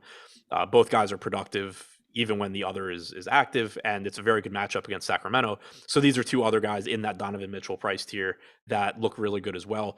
The other piece that I think is worth mentioning here, and that I think maybe is going a little bit overlooked, is Larry Nance at 3,400. Given that we don't have a lot of really good value on this slate, he played 28 minutes last game, which doesn't really matter all that much in the sense, I don't think it's predictive of how many minutes he's going to play tonight, assuming Joval is in, because a lot of that came in the second half when Joval was out, but he still played 11 or 12 minutes in the first half, and clearly he physically can play into the upper 20s. So I think there's a good chance that you end up getting 22 to 24 minutes from Larry Nance, who's $3,400 facing the Kings and projected for 1% ownership. Yeah, and we all know when Hernan Gomez goes from not in the rotation to starting, he just crushes. Yeah. That's what he does. It's a shame you can't do a cool, emoji deal for Gundacker's name. It's just a sweet name because they took the gun away and they made it like this just our green water pistol. Just ridiculous. Sacramento. These are the things that upset me in the year 2022, Adam. I wasn't even listening. That's okay. You don't need it. It's extremely unimportant, but you guys get it. Sacramento. Anything that you want to hit on here, or should we just round out this last game? No, I mean, on a 12-game slate, I don't see a lot. Damian Jones has been playing really well. Davion Mitchell's playing a ton of minutes, but this is still a team running a bunch of different guys in their rotation, and prices have pretty much adjusted. So I think it's actually a pretty difficult team to get to. All right. Well, let's close this one out. We got the Lakers without LeBron, but they will have Anthony Davis against Phoenix. I mean, it's elimination day for the LA Lakers. Sure, I don't even know if they can be eliminated today, but I think they probably can. I'm just saying I haven't really closely examined it, but I'm assuming they can. They've got to be getting close. Look, Davis has played 37 and 35 minutes in 2 games since he returned. Yeah, I mean, he's clearly still banged up and playing through an injury, but he's playing a lot. He's coming off of a game where he just put up 60 DraftKings points, so it's pretty tough to say that he's being too heavily impacted by the injury. He's only 9K. Just he's another center that looks really good today. On DraftKings, a little bit more difficult to get to since he is center only. On FanDuel, you have power forward centers, so at 7,600, so just a ridiculously amazing play on FanDuel, probably the best play on the slate there. On DraftKings, he looks very good, but just going to be a little bit more difficult to get to because of the position. Outside of him, though, kind of don't love a lot. Westbrook is fine, but there's other guys in that price range I like more, like Donovan Mitchell. Malik Monk at 5,600 is reasonable, but doesn't really stand out. So I think it's mostly just Anthony Davis or move on. All right. And then Phoenix, we'll wrap this one up. Yeah, good spot for them. Booker, Paul, Ayton, I think all look good. They don't look the best at their price points. For example, like I think I would get to CJ McCollum before Paul. I'd get to Mitchell before Paul, but still looks good in his own right at 8,200. Same goes for Devin Booker. Same goes for Ayton. So I think it's a good team in tournaments just to, use a very high upside player at low ownership. Right now, DeAndre Ayton leads the way at 5.5% ownership on DraftKings, but I don't see anything that I'm really prioritizing over other options on this slate. Gotta say, man, we did pretty well for 12 games, huh? 603. Yeah, not bad. Not bad. Greg and Gundacker coming up next. Stick around for the love of God. That's by request. Jordan, we no more breaks of God, so we're gonna have to find ways to work it. Jordan, give me a good for the love of God. Just let me for the love of God. Oh, he's gotten good. We'll see you guys tomorrow. Stick around. Live Before Lock coming up next. Peace. Oh, I can't do that.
is going on, guys? I could not be more excited for the shows we're going to be doing these next couple weeks. Not because I'm excited about the end of the NBA season, not because I'm excited for the start of the MLB season, but Eric's away. And I was asked if I could have anybody fill in for Eric for the next few days, who would I choose? And I said, get me Gundacker. It's been a while since I've gone and chopped it up with him. I could not be happier that we get to do some shows again, especially with a baseball season upcoming. So what's going on, man?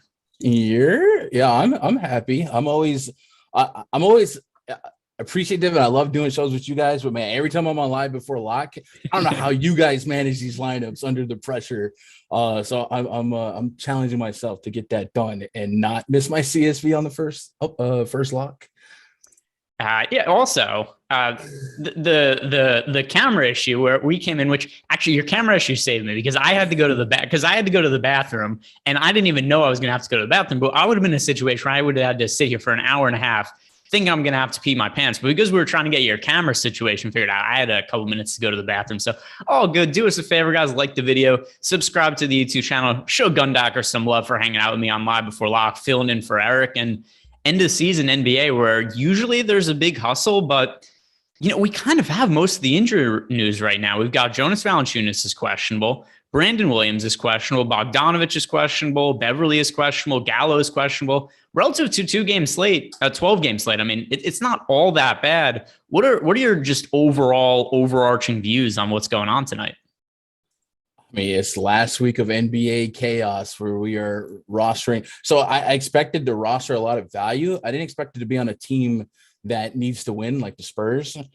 So, I mean, that makes me feel a little bit better that Trey Jones and my ownership and some of those other guys like Devin Vassell and Lonnie Walker, that they have incentive to win. So at least that's a little less than some of the Magic risk, the Blazers risk, the Thunder risk, and how they make you feel. So that's a plus because it could be a lot worse. Yeah, and I guess because you mentioned him, let's start right there at the guard position. And the most popular play on both sides by a fairly decent margin is Trey Jones. He is currently projected for 57% ownership on FanDuel 3,700 over on DraftKings. He is projected for 57% ownership at 4,000. So the most popular play on DK, like I said, the second most popular play is Markelle Fultz. So nearly half the ownership that Trey Jones is. You mentioned his name right there with DeJounte Murray being out. He's going to be starting a point guard for the Spurs. He's going to play, really as many minutes as he could handle. Pretty decent fantasy producer this year, but relative to his ownership, how are you going to be handling the chalkiest play on the slate? I mean, right now, more Trey Jones means more Jokic. So I'm just aiming for the bushes. I'm probably going to be at least matching the field right now. I don't really feel a need to get too aggressive because we do have some other guard values that are popping up here. I think there's a chip in a chair for Caruso, Dosunmu, one of those guys in the absence of Zach LaVine to maybe bleed through for a good game. So I don't need to go all in or anything like that. But right now I was sitting on about 50%, so maybe slightly below, but there's room for that to go up.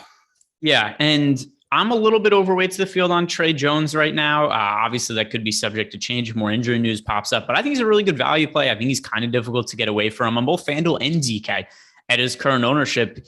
With this being an end-of-season NBA slate and the amount of players on the injury report, there's kind of less value than what you'd be expecting for this kind of situation. And I'm a little surprised to see the amount of people that are getting to Markelle Fultz right now. Over on DK, he's projected for 32% ownership. Over on FanDuel, he's projected for 10%, but he's also a lot more expensive, 5,600. So I think this is a little bit more DraftKings specific. But when I'm just looking at the two chalk cheap guards, Fultz 4,600, Trey Jones 4,000, I'm much stronger lean towards Trey Jones.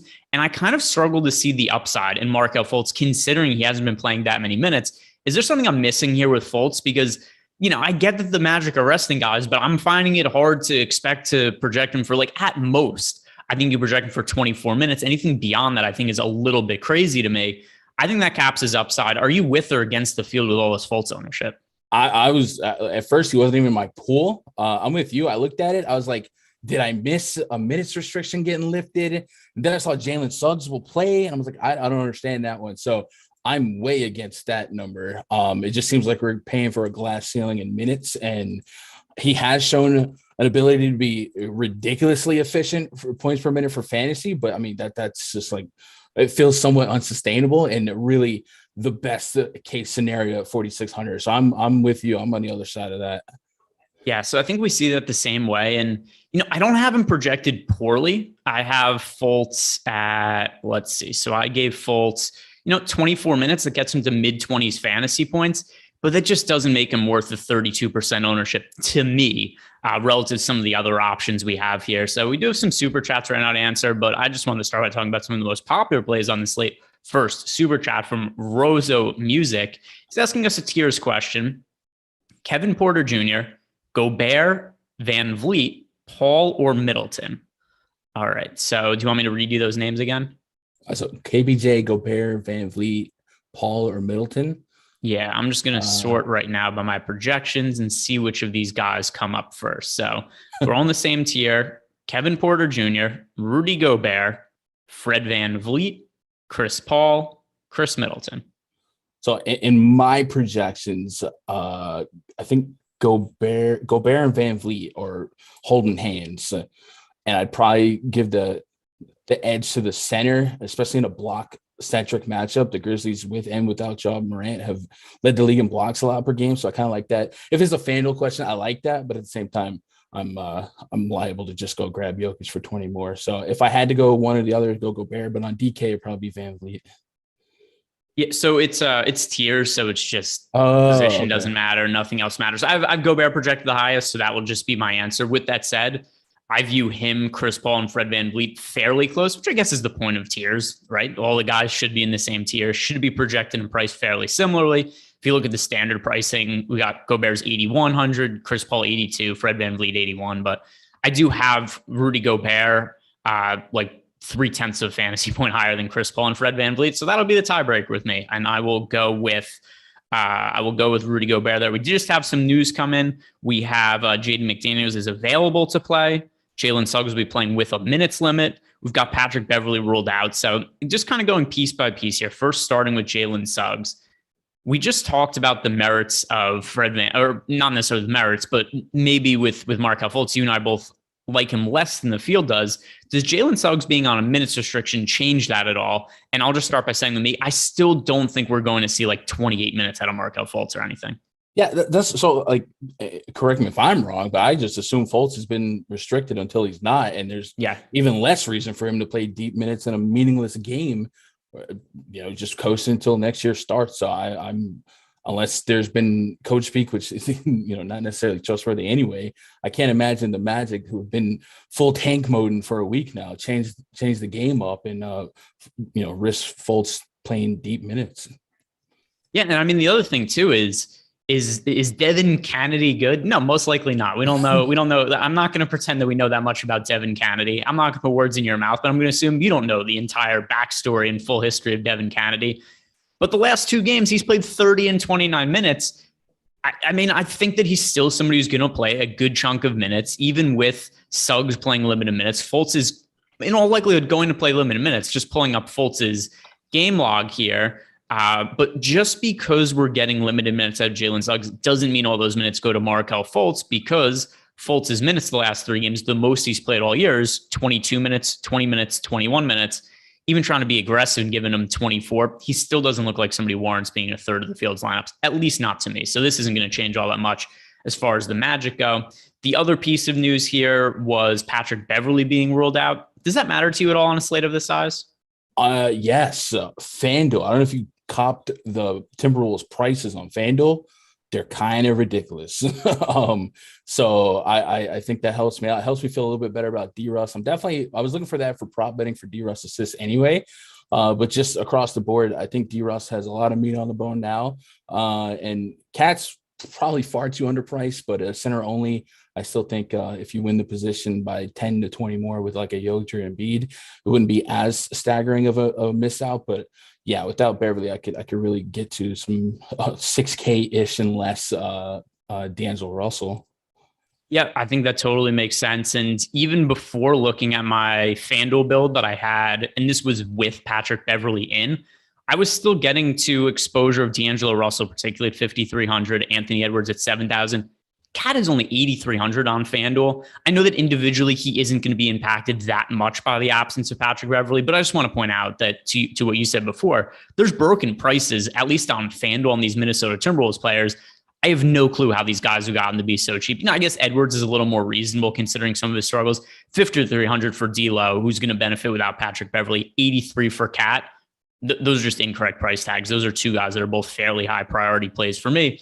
And now Russell is going to look even better. And, we are sponsored by OddsShopper today. If you guys haven't checked out OddsShopper yet, it's the easiest way to place NBA prop bets. I do want to click really quickly over here and just check out what we have going on with the Minnesota Timberwolves to see if there's any quick prop bets we could point out, because you had mentioned it there.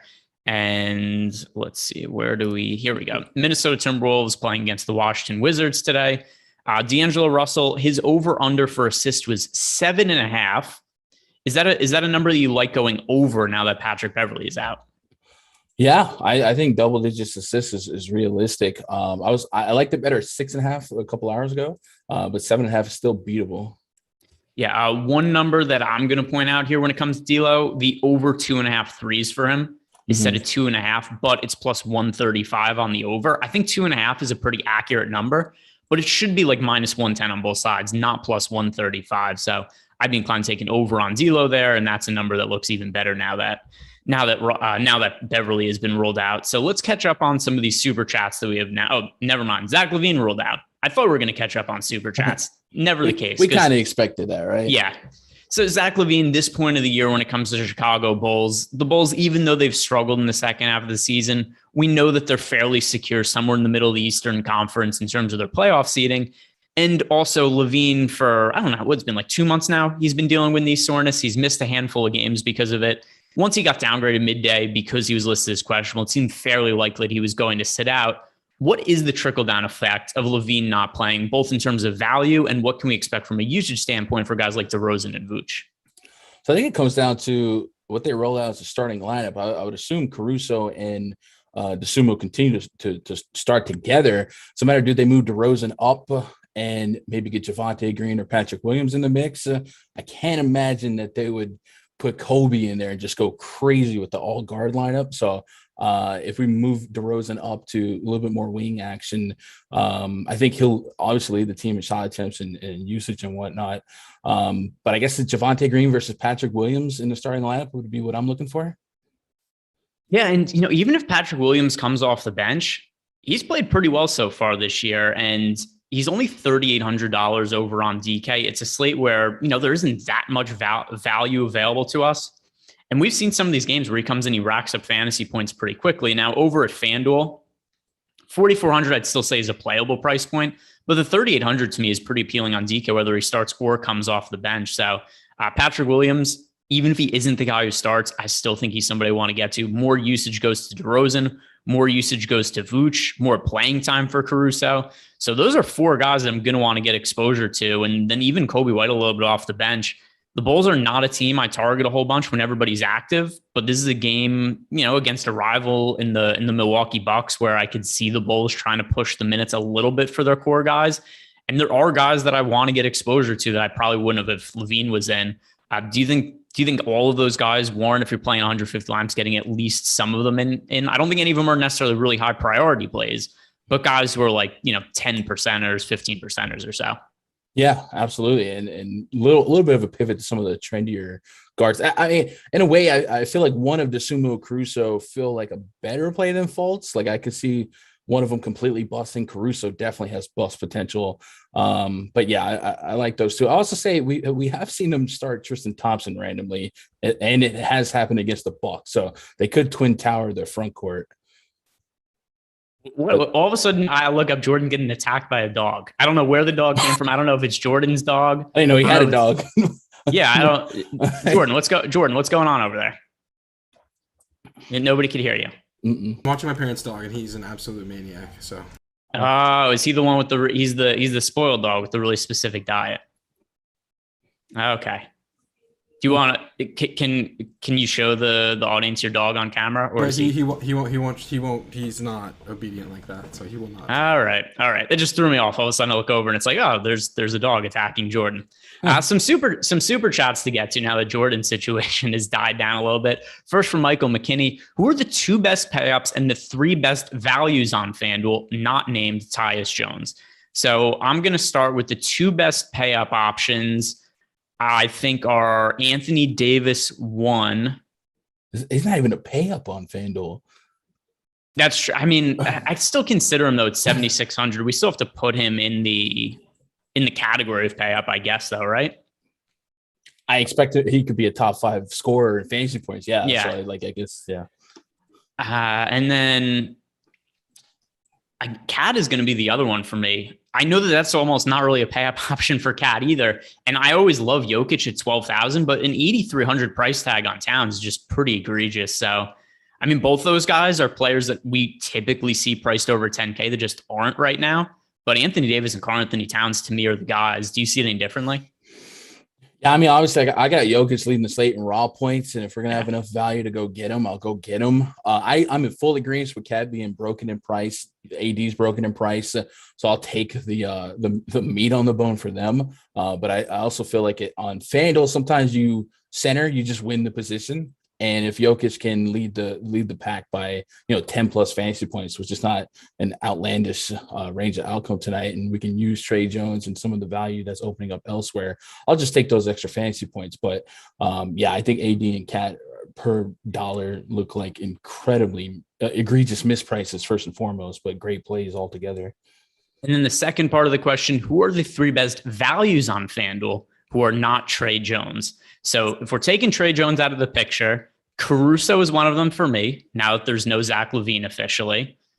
And then I'll go with Karis LeVert, who has just never been priced up for whatever reason. And there's so many good options on FanDuel I think are a little bit too cheap. I guess Şengün is the other one for me. Caruso, Şengün, LeVert. Who are your 3 favorite FanDuel values that aren't Trey Jones? I have Caruso and Awesemo holding hands, and I'm tempted to one or the other of them in lineups tonight because I feel like there's just be a lot of overlap. Maybe I'll set some rules to lower a projection, but I'm in agreement on those 2 projecting well. I'm also with you on LeVert. He's way too cheap. Şengün too cheap, and then like we said with D'Angelo Russell or with Patrick Beverley out, I'm gonna be pretty high on D'Angelo Russell at that price. Another broken price tonight. Yeah, there's a lot of ways to go. There's so many guys in like the 4 or 5K range on FanDuel that are just egregiously underpriced. Different situation, FanDuel versus DK. Next super chat here from Double R. Would you be underweight to the ownership on Anthony Davis on FanDuel? In the build I have right now, I'm pretty close to it. He's in about half the field's lineups. That's what I actually have 60% of him in the build I have right now. A 7,600 price tag for Anthony Davis. And I know he's not 100% right now. Every time he goes to the bench, you see him, he's taking his shoe off. He's playing with his foot on the bench. He's rubbing it. He's trying to feel, okay about himself out there. But as long as there's no LeBron in the lineup and the matchup isn't ideal against the Suns, I don't care. He's 7,600 on FanDuel. It's not the right price for Anthony Davis. Like, even if you want to say like, oh, he's not healthy and all that, what do you think the fair price for AD is in this spot? It still has to be more expensive than 7,600. So I don't think he's somebody to get away from. How about you? How are you handling AD, the price, the matchup, and all the ownership? So I'd probably be at like, if I had a price that I'd put him at like 9K. So definitely get a lot of implied value here. I'm going to start at probably about 70% because I do think if that price is that broken. But I was thinking earlier, if the Spurs win and the Lakers lose, and I don't think the Spurs are winning, but like if the Spurs somehow were up in like halftime, third quarter, I might dial back my AD exposure just because that game could get away and then the season's over. But right now I'm sitting on 70%. And then, maybe vice versa. If you're sitting at 50% and the Spurs lose, they've been must win for a week now. So maybe more incentive for AD to play his full allotment of minutes. All right.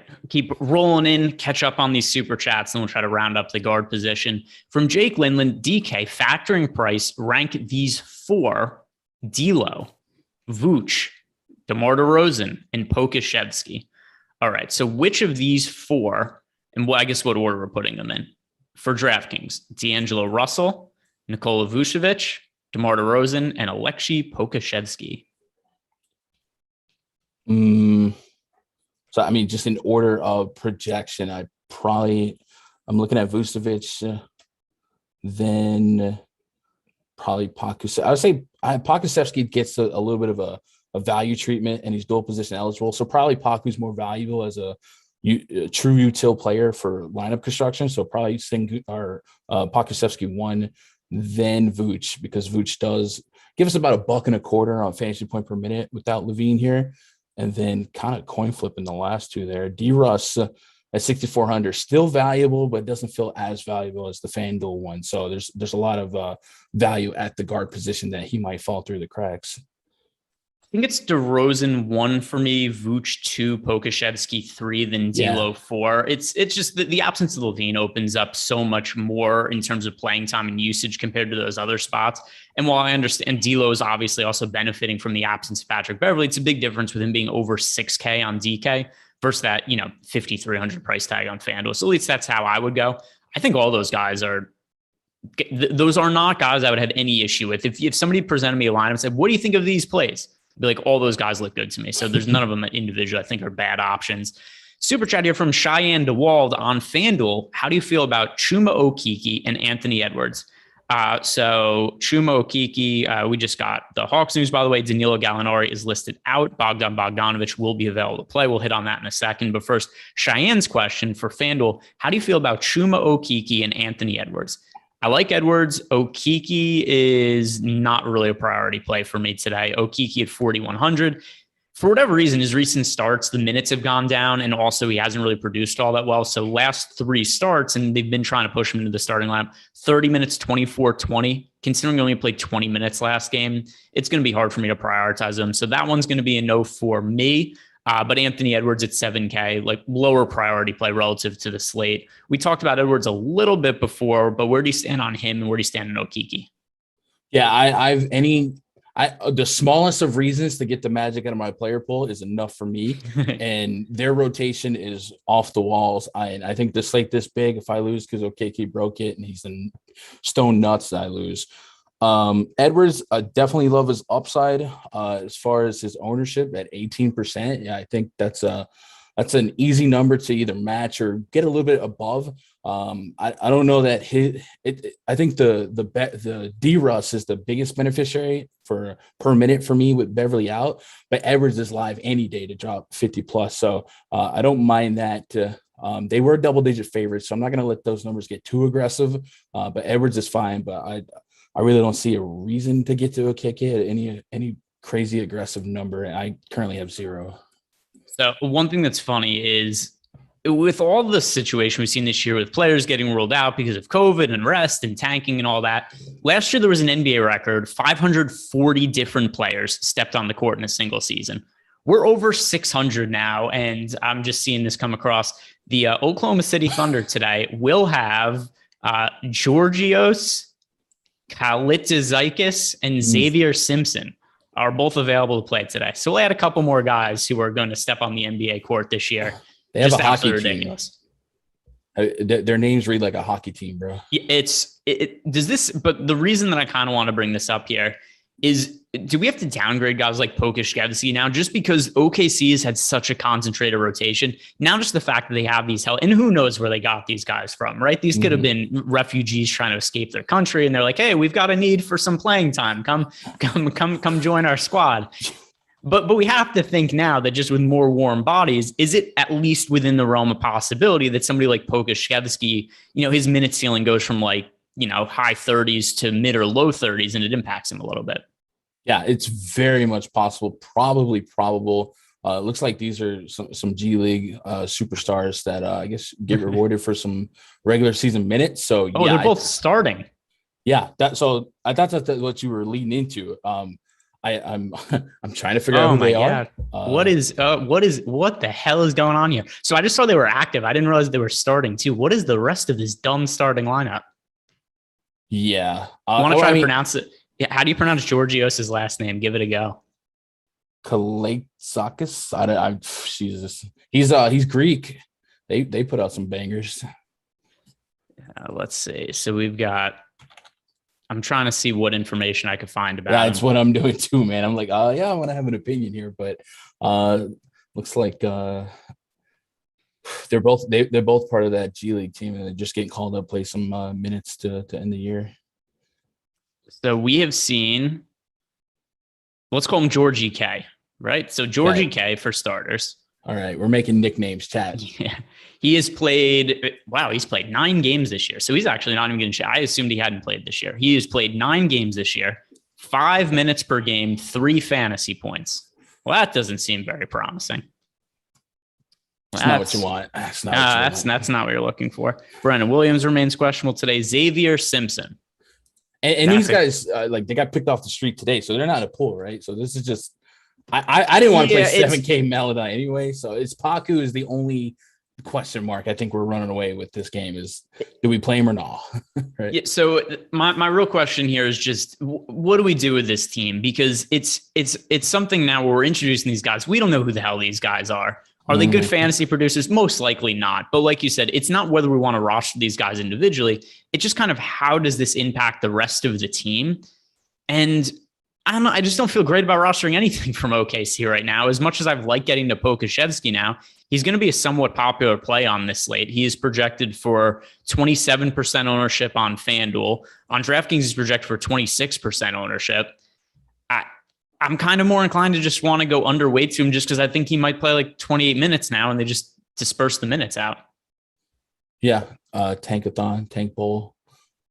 Total was ridiculous, by the way, but hopefully, I don't know. I think I'm going to stay away now. I don't want to get to know Paku just because he literally has triple double. Yeah, I'm gonna downgrade his minutes. It'll mean it's not somebody who's out of my player pool. He goes from somebody I was overweight to now probably a little bit underweight. Right. I agree. We'll see if the field adjusts too. Chris Dunn will start if Brandon Williams is ruled out. If that's the situation, Chris Dunn would look pretty appealing. As for the other piece of news we got here with Danilo Gallinari being out, but Bogdan Bogdanovic playing, did anything stand out to you from the Hawks? That's probably going to be a no for me because even though Danilo has played a pretty decent role for this team, he's still been coming off the bench and playing mid-20s minutes. I don't think it makes any one guy like a crazy beneficiary. Yeah, nothing's popping off the page for me, and I'm already stacked at center, so no reason for me to get cute. All right, we have a super chat here from Uzi Azazov. He's asking for a FanDuel high-stakes lineup, a 4v4 on one side, Jokic, Butler, LeVert, and Caruso on the other side, Cat, Ingram, Donovan Mitchell, Ish Smith. That is going to be the Jokic, Butler, LeVert, and Caruso side for me. Yeah, the one without Ish Smith is probably the answer for me as well. And I mean, kind of sleeping on Butler. We talked about all these broken price points on FanDuel. Butler is 76 and Lowry's out, right, against the Hornets. Yeah, I'll take some of that. Yeah, I think we're on the same page there. Super chat here from Mike L. Butler and Greg Brown or Kennedy and AD for a FanDuel entry.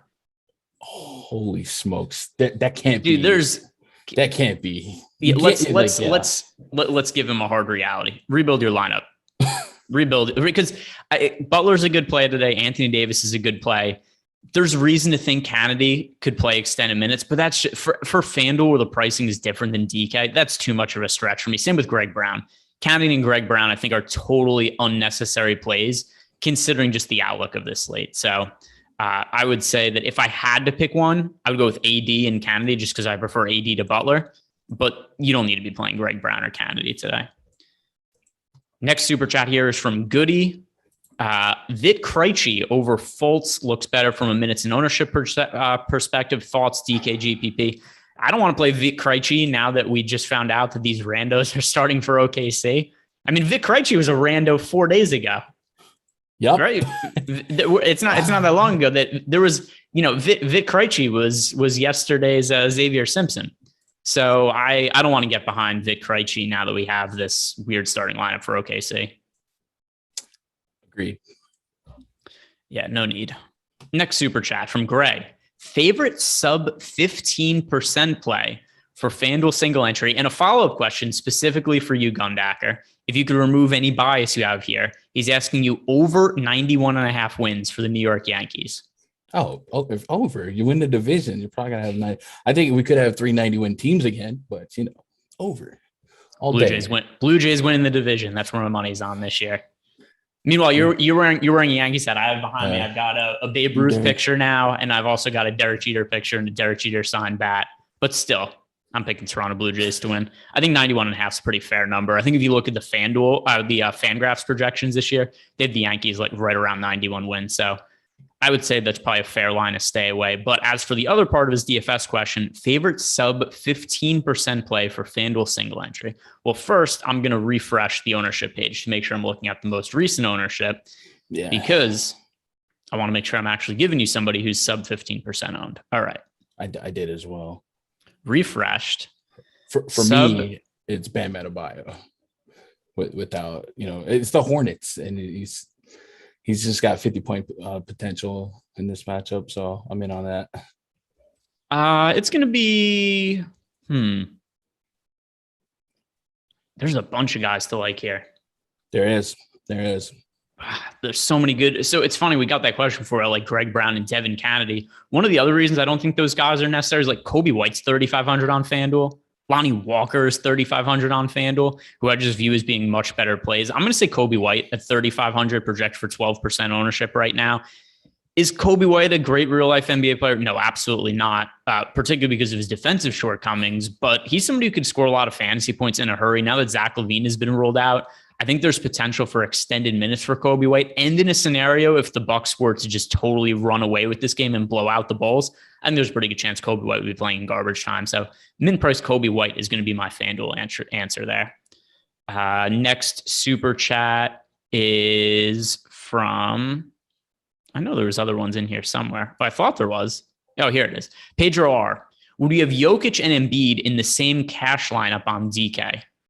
I don't know there's quite enough value to make that happen easily. What do you think? If I had to pick one, I prefer Jokic to Embiid. At this point of the season, everybody knows my stance on Jokic. Always Jokic. I don't think I comfortably fit both of them into the same cash lineup. How about you? Yeah, you're leaving a lot of mid-price glory out there. There's definitely plenty of 6, 7, 8K guys that could be top 5 in fantasy scoring. But I mean, I guess if you feel great about trade, like you're full stack in Spurs, first of all, and there's probably another uncomfortable name. So I don't think you have to get that. You don't have to put that much makeup on and be that cute for the night. You can take one or the other. I'm with you. I always lean Jokic here. If they score the same, cool, it's a lateral, and you just fill in the blanks with a little less volatile clicks. That'd be more of like a long shot tournament lineup for me. Now, another super chat here from Rob Hen, FanDuel single entry, Kyrie or Booker. That is Kyrie for me. Yeah. Do you have a preference? Yeah, I feel like the Suns are liable to start putting 25 minutes on guys without notice. So I'm kind of leaning Kyrie. Not kind of, I am. All right. So we finally have gotten all caught up on the super chats. Let's just try to circle back and let's hit on just who we think are the highest priority players at each position that we have not already talked about. At guard, Trey Jones, that's going to be a fairly obvious one. I really like getting to Alex Caruso today. Gabe Vincent, I think, is a pretty strong value option now that there is no Kyle Lowry in the picture. He was ruled out shortly before we started. I like going a little bit cheaper at the point guard position. Who are the guys that are just the core guard options for you? For which side? For FanDuel and DK overall. All right. Well, I mean, obvious Trey Jones, guys like that, get him out the mix. I didn't think on FanDuel, Harden is sub 10K. He's just like a sleeping beast, right? And one day he wakes up against the Pacers and, drops as a 50, 60 fantasy point game. And a lot of people are building a certain style where they're building up at center and down at guard. Maybe you build backwards a little bit, get unique. And Harden being that cheap is an intriguing click. But I'm pretty much with the chalk or with the agreed upon value that we discussed so far at the guard spot, the Trey Jones, the Carusos, the Sumo shots here, Kobe White and agreeance there.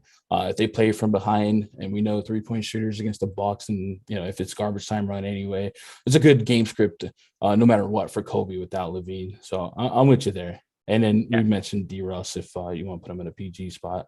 Yeah, guard on DK, I think, is a good place to find value. Over on FanDuel, I like getting to Darius Garland. Kyrie, I think, looks pretty good. Jimmy Butler with shooting guard eligibility. That's another guy, just broken price point on FanDuel.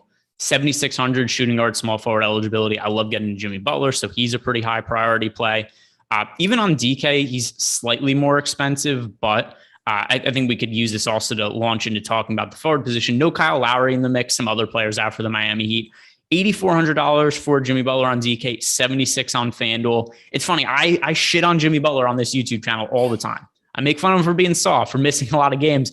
He's probably one of my 5 or so most rostered players this year. I play him a lot in DFS, and I think this is another spot to go to him, FanDuel and DK. What do you make of Jimmy Butler today?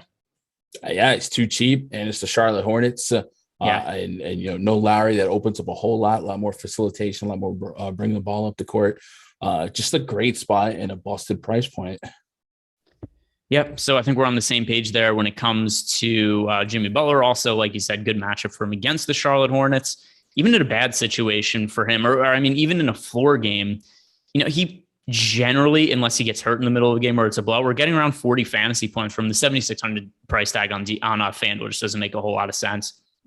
We have another follow-up question here from our guy, Rosso Music. So he's asking us once again about DK tiers. He's asking for the top fantasy scorer. These are all players in the same tier. So all we care about is who we project the highest. Vooch, Adebayo, Ingram, Anthony Edwards. That is Bam Adebayo for me. Same. All right. So we're on the same page there. Another super chat here from Michael Reeves. FanDuel single entry. Jokic, Trey Jones, Lonnie Walker. All right, one side is Trey Jones, one doesn't. It's going to be the Trey Jones side. And one side is Jokic, the other side doesn't. So Jokic, Towns in the other side, but either way, one side is Trey Jones, one doesn't. Easy enough for me on this slate. Jokic, Trey Jones, Lonnie Walker for me over Fred VanVleet, Lonnie Walker, and Karl-Anthony Towns. Which side do you prefer? Yeah, Trey Jones for sure, and Jokic. All right, we got some questions in our premium Discord channel that I want to hit on, but first, just kind of overview of the forward position too, just because it's been hard to kind of summarize these positions as we've gone through the slate and getting all of the super chats and the questions that have come across. So for me, some of the forwards I have the most exposure to right now, Jimmy Butler, Keon Johnson, Terry Taylor, somebody who I'm getting to in a bunch of lineups right now, Şengün on both sites, Anthony Davis, that one's more FanDuel specific, also on DraftKings. He doesn't have forward eligibility, just the center. But who are your favorite forward options, small forward and power forward for today?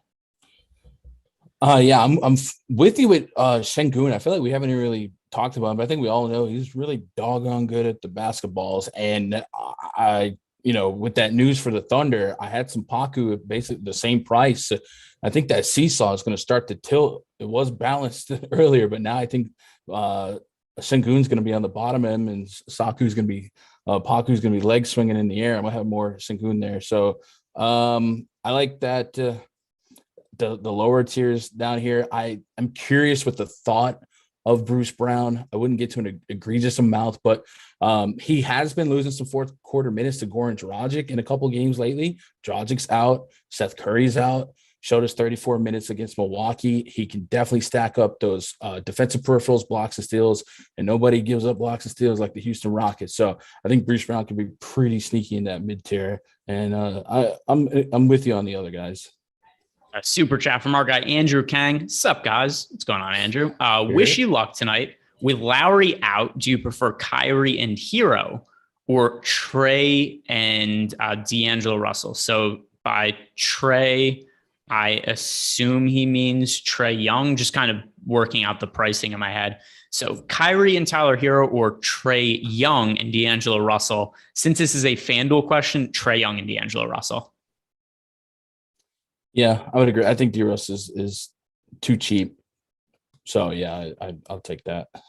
Well, this is a bummer of news. Lonzo Ball expected to be shut down for the rest of the season. So not only are the Bulls not going to have him for the rest of the regular season, looks like playoffs also off the table for Lonzo Ball. So pretty big hit to them as far as their any kind of future values goes. Is there anybody at forward or guard that we haven't talked about that you think we should be mentioning here? I feel like we've summarized the guys that we have the most exposure to, but anything that as you're looking through your lineups, any kind of contrarian plays or anything that you like to shout out? Are we doing anything with LaMelo today? I just kind of lazily adopted that the Hornets are full strength. I got more Hayward in the mix. I do usually give the Heat some defensive credit, but maybe we're sleeping on Melo and we don't have to give up much equity to be over the field. Let's see. Where do I have LaMelo? So LaMelo first starting over on FanDuel. I'm finding him hard to get to at 9,300 there. Not really somebody in my lineups. How about on DK? Like you said, difficult matchup against the Miami Heat. LaMelo Ball. At only 1% ownership, you could always say like, hey, I'm getting to him at 3-4%. I'm overweight to the field. But anybody out there is playing 1, 3, even 20 lineups. LaMelo is not somewhere I'd be considering going for this 12-game slate. Difficult matchup, and his price has just come up.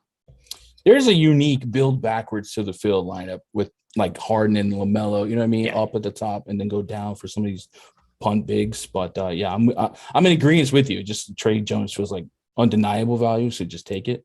Of those two guys you just mentioned, I think Harden is the better option. Just the matchup against the Indiana Pacers is so easy, and Harden's been all over the place. He's been crazy inconsistent this year. Going to the Philadelphia 76ers, getting integrated into a new system, having to share the ball with a high usage player in Joel Embiid. That hasn't helped matters, but the upside is still there for Harden. He's coming off a triple-double. Matchup against the Pacers is great as long as the Pacers don't get totally crushed in this game, which obviously is a somewhat decent chance of happening. But I think Harden is somebody as a contrarian spend-up option. I do like on both FanDuel and DK. For whatever reason, he's got small forward eligibility on FanDuel that's made absolutely no sense. But it does give him a little bit more flexibility, makes it a little bit easier to fit him into lineups. And, the price is right. We've got a 9,800 James Harden with shooting guard, small forward eligibility, two positions he doesn't really play.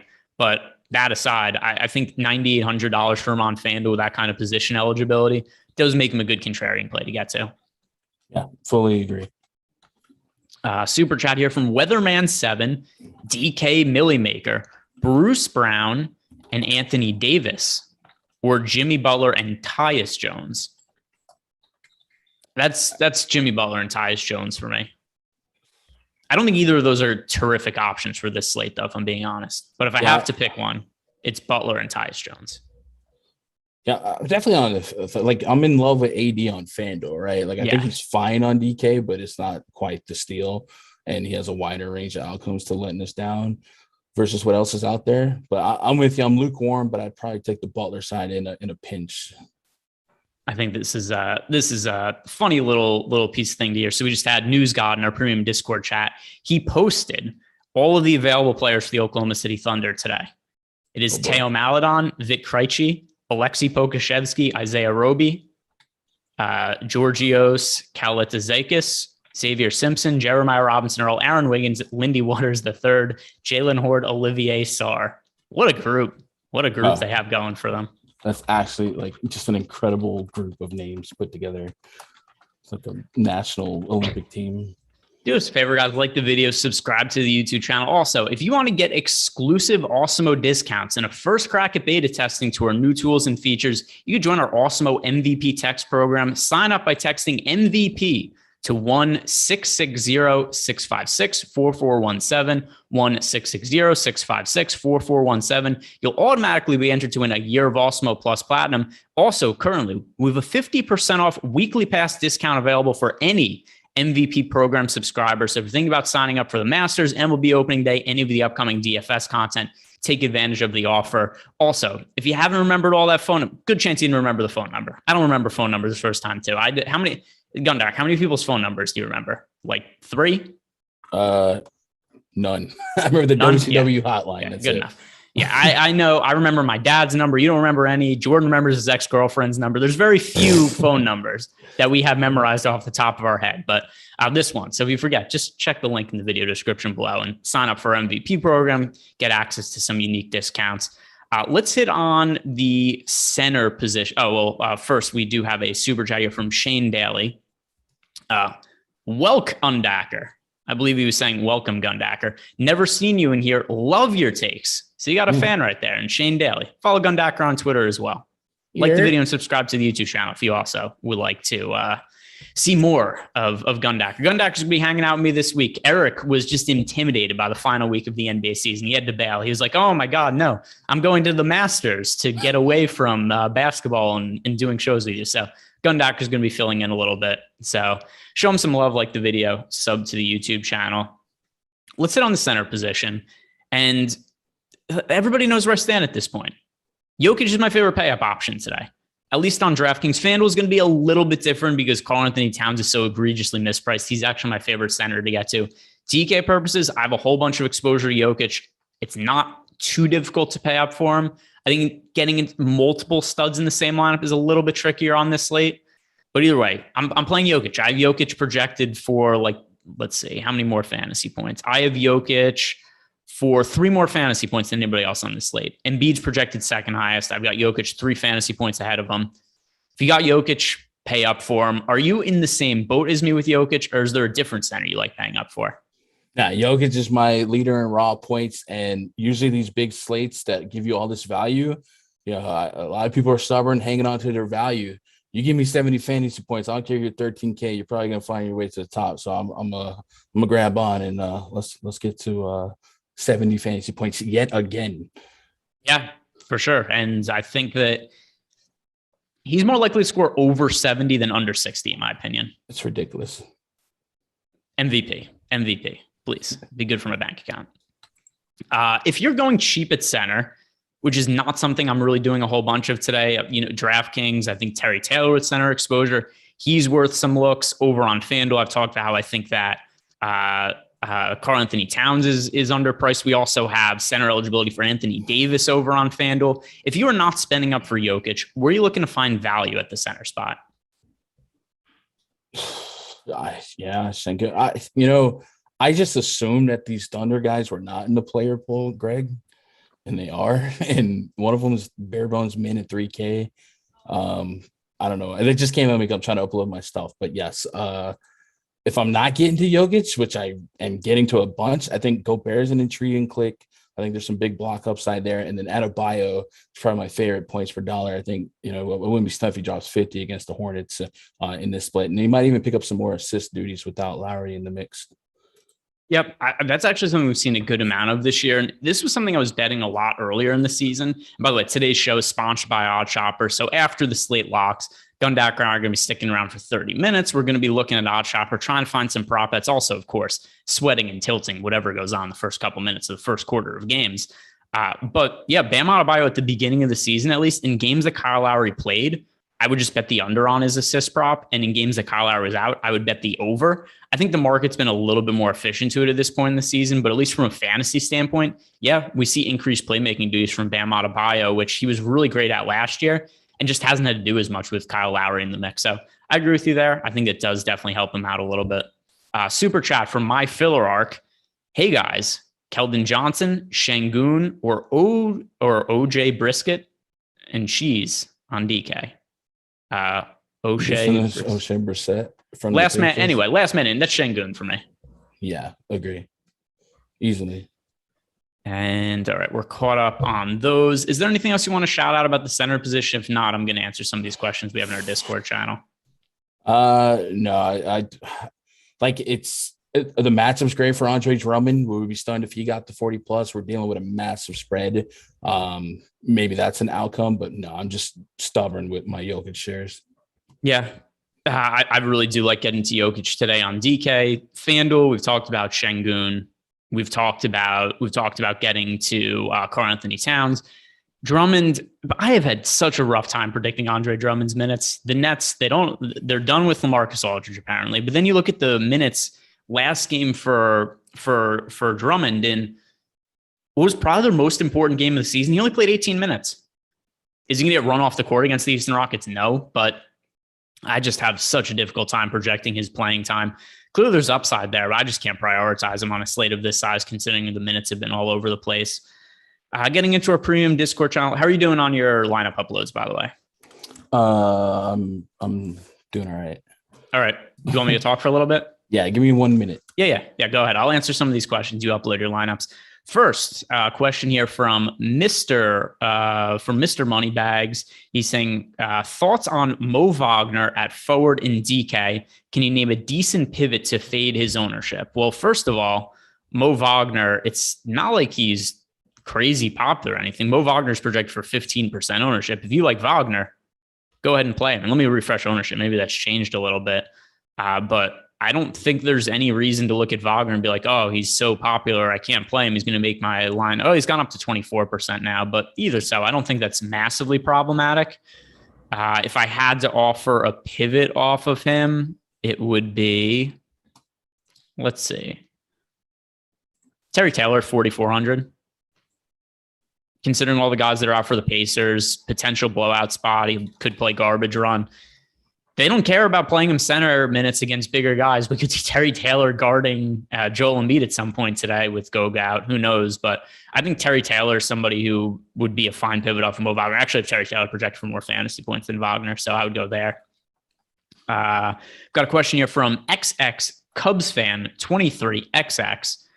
He wants to know over under 50 fantasy points for Drew Eubanks. That is almost certainly an under for me. Let's see. Where do I have Drew Eubanks? That's a crazy high number that you've thrown out there with Drew Eubanks. See, I have Eubanks at 36 fantasy points. Safe under on 50. Yes. Safe under for 50 fantasy points. Imagine if we got to a point where Drew Eubanks was like a 10K player. I got into a hot debate earlier, and Eubanks has exceeded like 45 once all you ever, and now it's a thing because it's the same matchup. Miss me with that. I'm on the same page. If you're projecting Drew Eubanks for 50 fantasy points, you've made a mistake. Your life needs evaluation. JEW, any love for Beasley for single entry tonight? No Beverly, and haven't heard that much on him. So I think a lot of people might look at the situation with Malik Beasley and just be like, hey, look, in the past, he's had big games without Patrick Beverly in the lineup. And sure, maybe if he starts, I'd feel differently. But here's the issue with Malik Beasley as I see it now. Some of those other games where he's gone out and started, played big minutes, had big fantasy point totals, one of D'Angelo Russell or Anthony Edwards is out in those games as well. I have him projected for 28 minutes right now. That puts him at like lowish to mid 20 fantasy points. On a slate of this size, I can't really prioritize him. If you have him in one or two lineups, it's not the end of the world, but I don't think he's particularly a great option. Did you get too much of Malik Beasley? Right now, no. And even when he was, like you said, when he was starting this year, he was very hit or miss, more miss than hit. The one that I am waiting on kind of in that price area would be Chris Dunn. If we get definitive Brandon Williams out, I will get to some of that late swap. Yeah. For sure. That is news we got, that if Brandon Williams doesn't play, it's going to be Chris Dunn starting. That would make Chris Dunn a really good value option. It's just going to depend when we get that news. Guys, we are at lock, but we're not going anywhere. Next 30 minutes, Gundacker and I are going to sit around, sweat the games, bring up Odd Shopper, talk about some props. Stick around. It's going to be a good time. Also, of course, any kind of late breaking news, we get weird starting lineups, players that are ruled out. It's going to be something that we're going to be hitting on. So even if you don't like prop betting, which I think you should check out Odd Shopper.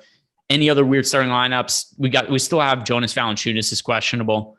Like Gundacker just mentioned, Brandon Williams is questionable. All news that we could get in the next 30 minutes that are going to impact our lineups. In the meantime, let's see if there's any other questions we got that I could hit on from the Discord channel. Let's see. Did this game start yet? Somebody asked us no, this game didn't lock yet. Somebody asked us if we think that Kristaps Porzingis is a good pivot off of Derozan in single entry. I prefer Derozan to Kristaps Porzingis. How about you? Same. Wizards, it's all in my head, but one of these days they have no reason to play Porzingis 30 minutes. DeRozan, just too many check boxes going his way tonight with Levine out. So I'm all for DeRozan over KP. We did get the starting lineup for the Miami Heat, and it is Butler, Vincent, Strus, Tucker, Adebayo. Couple thoughts here. Number one, that's a lot of low usage guys in the lineup. Mm-hmm. When you've got, Vincent, Strus, Tucker, that's a lot of shots for Butler and Bam Adebayo. I like Vincent as a value play on both FanDuel and DraftKings, particularly on DK. But I think this only helps Butler and Adebayo. What is your quick reaction to Vincent, Strus, Tucker all starting alongside Butler and Adebayo? Not that's necessarily a super surprising starting lineup, but you never know. The Miami Heat have done a lot of different things. Yeah, I mean, we expect Hero to probably play 36 minutes. So one of those guys is not going to play a lot of minutes. Probably, I don't know, Strus or Vincent. But it helps me out because I have a whole lot of Butler and Adebayo. Yeah, no, I'm on the same page as you. And Gabe Vincent, is he somebody that you're getting to as a value option? I wasn't, but I didn't have that confirmed lineup. Okay. Like I said, I still expect Hero to play like 35, 36 minutes, probably be third, if not second on the team in minutes.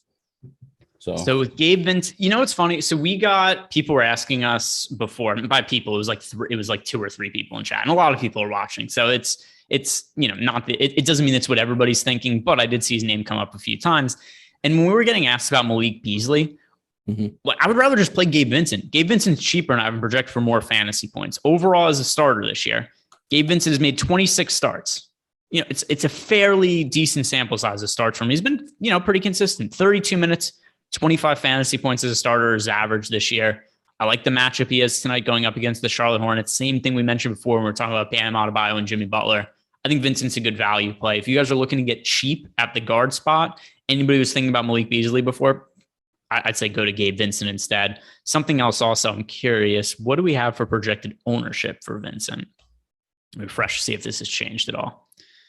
So Gabe Vincent ownership, and we have an ownership run from a couple minutes ago, so this should be pretty fresh. Gabe Vincent is projected for 12% ownership on DK. On FanDuel, he is projected for 3% ownership.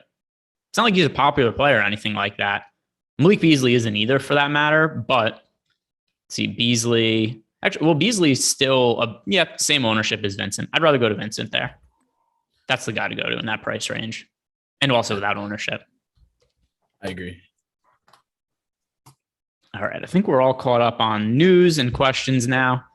It goes fast here when we're getting all these, we're getting all the questions coming through. Yeah, do it, man. Uploading them lineups.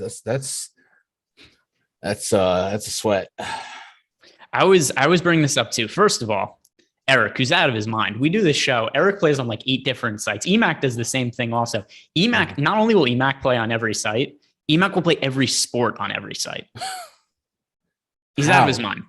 Yeah. That's what you want out of your 2024 presidential candidate, though.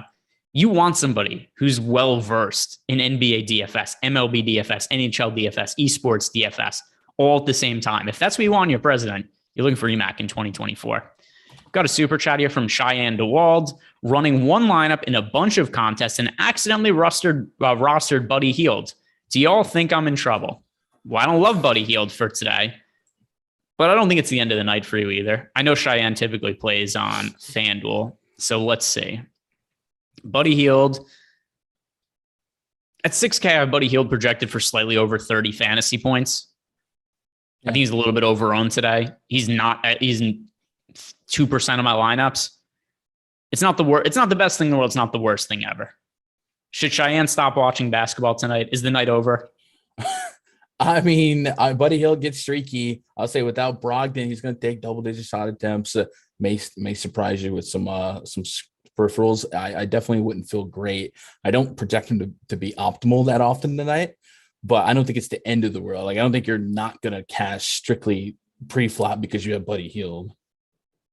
Why have they not just ruled Brogdon out for the season? They come up with ridiculous reasons for not play every day. Can't you just rule him out for the year? Like, I don't understand. So they have a back-to-back situation. They rule him out in the first half for rest. They rule him out in the second half for rest. Then after that, they say, well, he's not in good condition because he hasn't played for a while. So now you got to think we've rested him for no reason. Then he's got bad condition. Then they just make up injuries every day.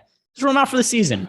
Who gives a shit? He's not playing. Can you believe TJ McConnell's playing though? What's the point of that? That shocked me. Apparently he wanted to play, but I just hope that there's some like old trainer that's coming up with some evil excuse for Brogdon to play, thinking he was like pulling the wool over everyone's eyes, and we're concerned. We know. Yeah, and yeah, I mean, as for the Buddy Hield question from Cheyenne.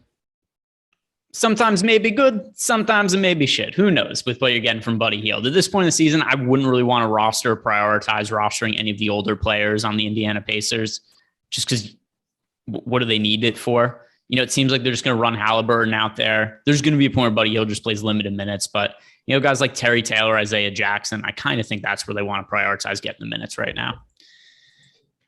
Let's hit up Odd Chopper. Try to find some of the best NBA prop bets for today. If you guys haven't checked out Odd Chopper yet, super easy tool to use. You could find the best NBA bets any given day, any given slate. It takes less than 30 seconds. Just go over to oddshopper.com, sort it by NBA bets. You'll see the projected ROIs. You'll see the projected win rates. And here's some stuff that pops up almost immediately for me. Alex Caruso over 1.5 steals. I'm not contractually obligated to talk about Alex Caruso, contrary to what a lot of people's beliefs about what my job roles are. But Alex Caruso racks up defensive stats. I actually been projected for over 2 steals today. And the other thing, too, when you look at Alex Caruso's recent steal numbers, I know the last game it was only 1-0, but the games were at 3, 2 steals overall for the season as a starter. Alex Caruso has played 29 minutes per game, averaging right around 1.5 steals. So the 1.5 steals number, I think it's a little low because Levine's out and I give Caruso extra minutes. But here's the thing that makes it a good bet for me. Plus 130 on the over for Caruso. If it was, minus 110, it would be something I stay away from. But I find a lot of these defensive stats over under for 3-point numbers, they're plus money when they should be even money. So I like Caruso over 1.5 steals plus 130. We have it projected to win 60% of the time, 38% expected ROI. How do you feel about our guy, Alex Caruso, who may or may not run this company? Yeah, I feel like I have to agree wholeheartedly. But like the value's there. If that's gonna hit 60% of the time, it should be even money. It's not. So 60% of the time, you make money every time. Exactly. What's the what's the name of the clone from Anchorman? I don't know. Something Panther. Okay. Is it Black Panther? All right. Sex Panther. Right. Sex Panther. All right. Well, is Caruso the Sex Panther of our prop bets tonight? We'll find out. I think he is. 60% of the time, it works every time. Sex Panther, Alex Caruso. Face of the cologne company. Go with Alex Caruso over 1.5 steals. Is there anything else from a props perspective that really stands out to you? So I was on Russell assist. I was able to get it at 6.5. I know you said it was like 7.5. I would still be pretty privy to that. He usually has like a near 30% assist rate without Beverly. It goes to like 35 when Edwards off the court and like 28 when Edwards on the court with Cat. So I still have some a dog in a fight for that prop bet. I like we've just got people quoting Anchorman now in the chat. It stings the nostrils. People making animal noises too, the growl. When's the last time you watched that movie? It's been a while. It's some movies you just quote forever and you feel like I haven't watched that thing through and through more than a couple of times, but it sticks with you. You know what kind of it shouldn't impact the movie, but the second one was so bad that I never wanted to rewatch the first one again after that. I forgot there was a second one. So yes, it had to be horrendous. Yeah, I used to watch Anchorman, every couple months. It'd be something, be in college, wouldn't be sober, be like, oh, look, Anchorman's on, let's watch it. And the second one came out. I watched it. It's like, I don't want anything to do with this movie franchise again. Maybe I have to go back now. Yeah, maybe it's better now that it's ironically replayed and not, at the box office or something.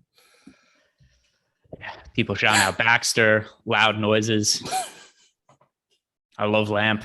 Our chat is really degraded. Oh, this is great. This is a bad take for me, Rush. Will Ferrell not funny? Oof. No. That's a bad take. That's a bad take. That's like me trying to convince people that John Morant's no good on Twitter. Will Ferrell's funny. John Morant's good at basketball. Did you read? I don't presume that people read all my tweets, but no, I do. If I'm ever bored or I'm tilting a slate, I gotta find you and Adam because I know you guys are up to no good and it's just entertainment. And yes, I caught some of that. So the situation with John Morant this year, the Memphis Grizzlies are 20-2 in games that he's missed. Their net rating is also considerably better when he's off the court. Now, there's a whole bunch of weirdness that's gone into that. For whatever reason, there was this stretch where he missed like 8 games in a row where every team rested players against the Memphis Grizzlies, which definitely inflated some of those numbers. He's going to matter for the playoffs, without a doubt. He's going to make them better. For the regular season, though, he's kind of replaceable from this standpoint. The Grizzlies have one of the deepest teams in the league. And that's really what I think has contributed to a lot of their success. That and also just kind of some randomness, some variance. So at face value, I like to troll people on Twitter. I don't actually think the Grizzlies are better without John Morant, but you can be assured that if they get swept or lose in the first round of the playoffs, that I will be trying to convince people on Twitter that they would have won the series if John Morant didn't play. I'm letting you know now. I will enjoy every bit of it. It has been crazy though. Some of the games too, because like I got my ass kicked the other day in that Suns game where they ruled out everybody, and DK took hours to update the spread for that game.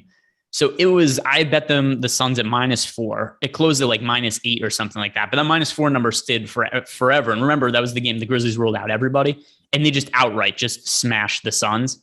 They win games, but I don't totally buy into all of that. Let's find some more prop bets for today. Over on Odd Shopper, what is standing out? I'm going to refresh this so we get some of the older numbers off the page. Here's one that popped up that wasn't here before. What do you have for rebounds for Precious Achiuwa tonight? Because our current rebound number, we have over 5.5 rebounds, winning 73% of the time. We have them projected for 7.2. Let's see. What do I have for Toronto? I have 6.5. I have 6.2. Either way, though, not quite as high as our projections. It's higher than 5.5, though. And it's also over 5.5 is only -105. Like I said, I have my projection a little bit lower than ours, but there's no OG Anunoby. There's opportunity for extended minutes for Precious Achiuwa. How do you feel about going over 5.5 when the number is only -105 at the over 5.5? Yeah, I mean, I'm almost a full rebound over myself, so I'm with it. Yeah, I think that's something that I'm probably going to bet right now. Have we gotten?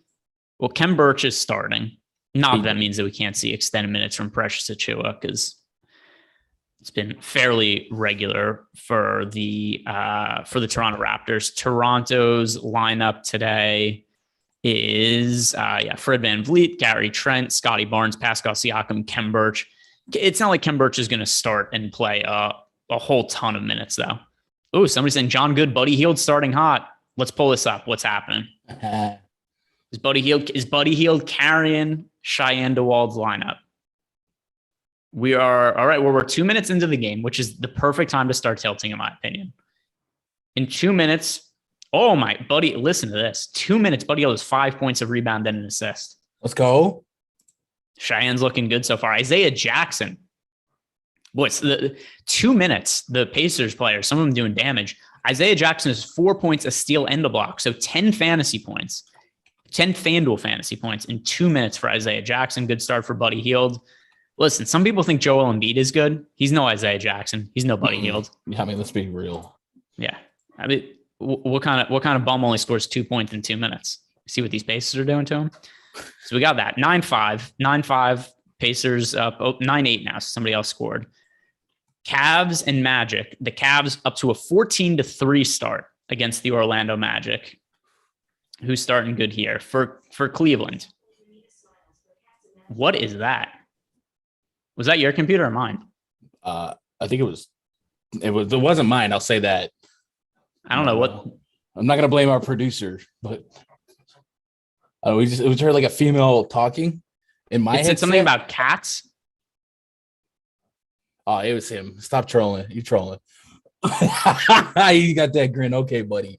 Yeah, I don't know what webcam producer Jordan's pulling up over there. Maybe he'll say it was his parents' dog that pressed the button. But that was I don't know. I don't know what that noise was.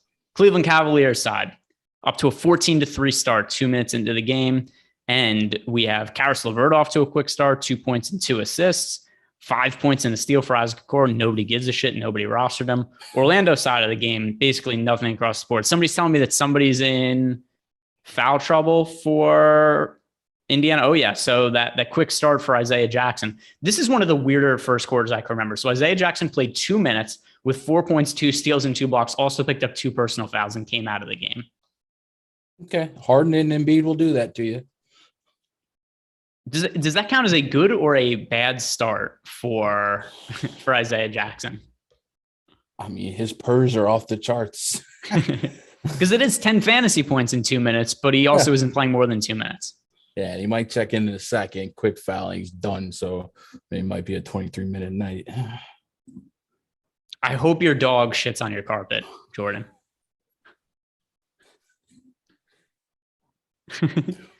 Is it a boy dog or a girl dog? He's a male dog. What have you fed him today? He has like a really strict diet. He eats like shredded chicken, and like it has to be like a certain amount, and it has to be like a certain amount of water in it. And like a little bit of kibble. He's It's terrible. It's literally the Did you worst do it thing. wrong? Is that why he's going to shit in your apartment? He honestly might just do it in spite of me. He's been staring at me the whole show, so who knows? Good. Dude, what's his name? His name's Howie. Howie, do it. Jordan's been up to no good lately. He needs to learn a lesson. He said how we do it. Yeah, do it, Howie, do it. This is how we do it. Some super chats here. First from Shane Daly. Gundacker. Would the Astros have beaten the Yankees without the drum signals? No. Even though The Yankees were stealing signs too. No, Yankees were doing it before it was specifically illegal. There's a difference. Astros did it while it was specifically illegal. I just said, don't throw stones in a glass house. Yeah. Here's, you know what's the logical answer to that question? Maybe. Who knows? Who knows? No way to know. No way to know. Madison T super chat. Jokic and Caruso versus Donovan Mitchell and Karl Anthony Towns large field. I prefer Jokic and Caruso. I think Caruso is a very good value play on FanDuel today. How about you? Jokic and Caruso or Donovan Mitchell and Karl Anthony Towns? I think Cat, we talked about him, really underpriced. But I prefer still the Caruso and Doncic side. Man, Jokic. That is crazy that the floor, because Mitchell and Cat, it should not be in a 1v1 versus Jokic. So the prices is that busted. I like the thought of Caruso. I like the thought of his defensive peripherals adding up quickly. But I do have trust issues with him.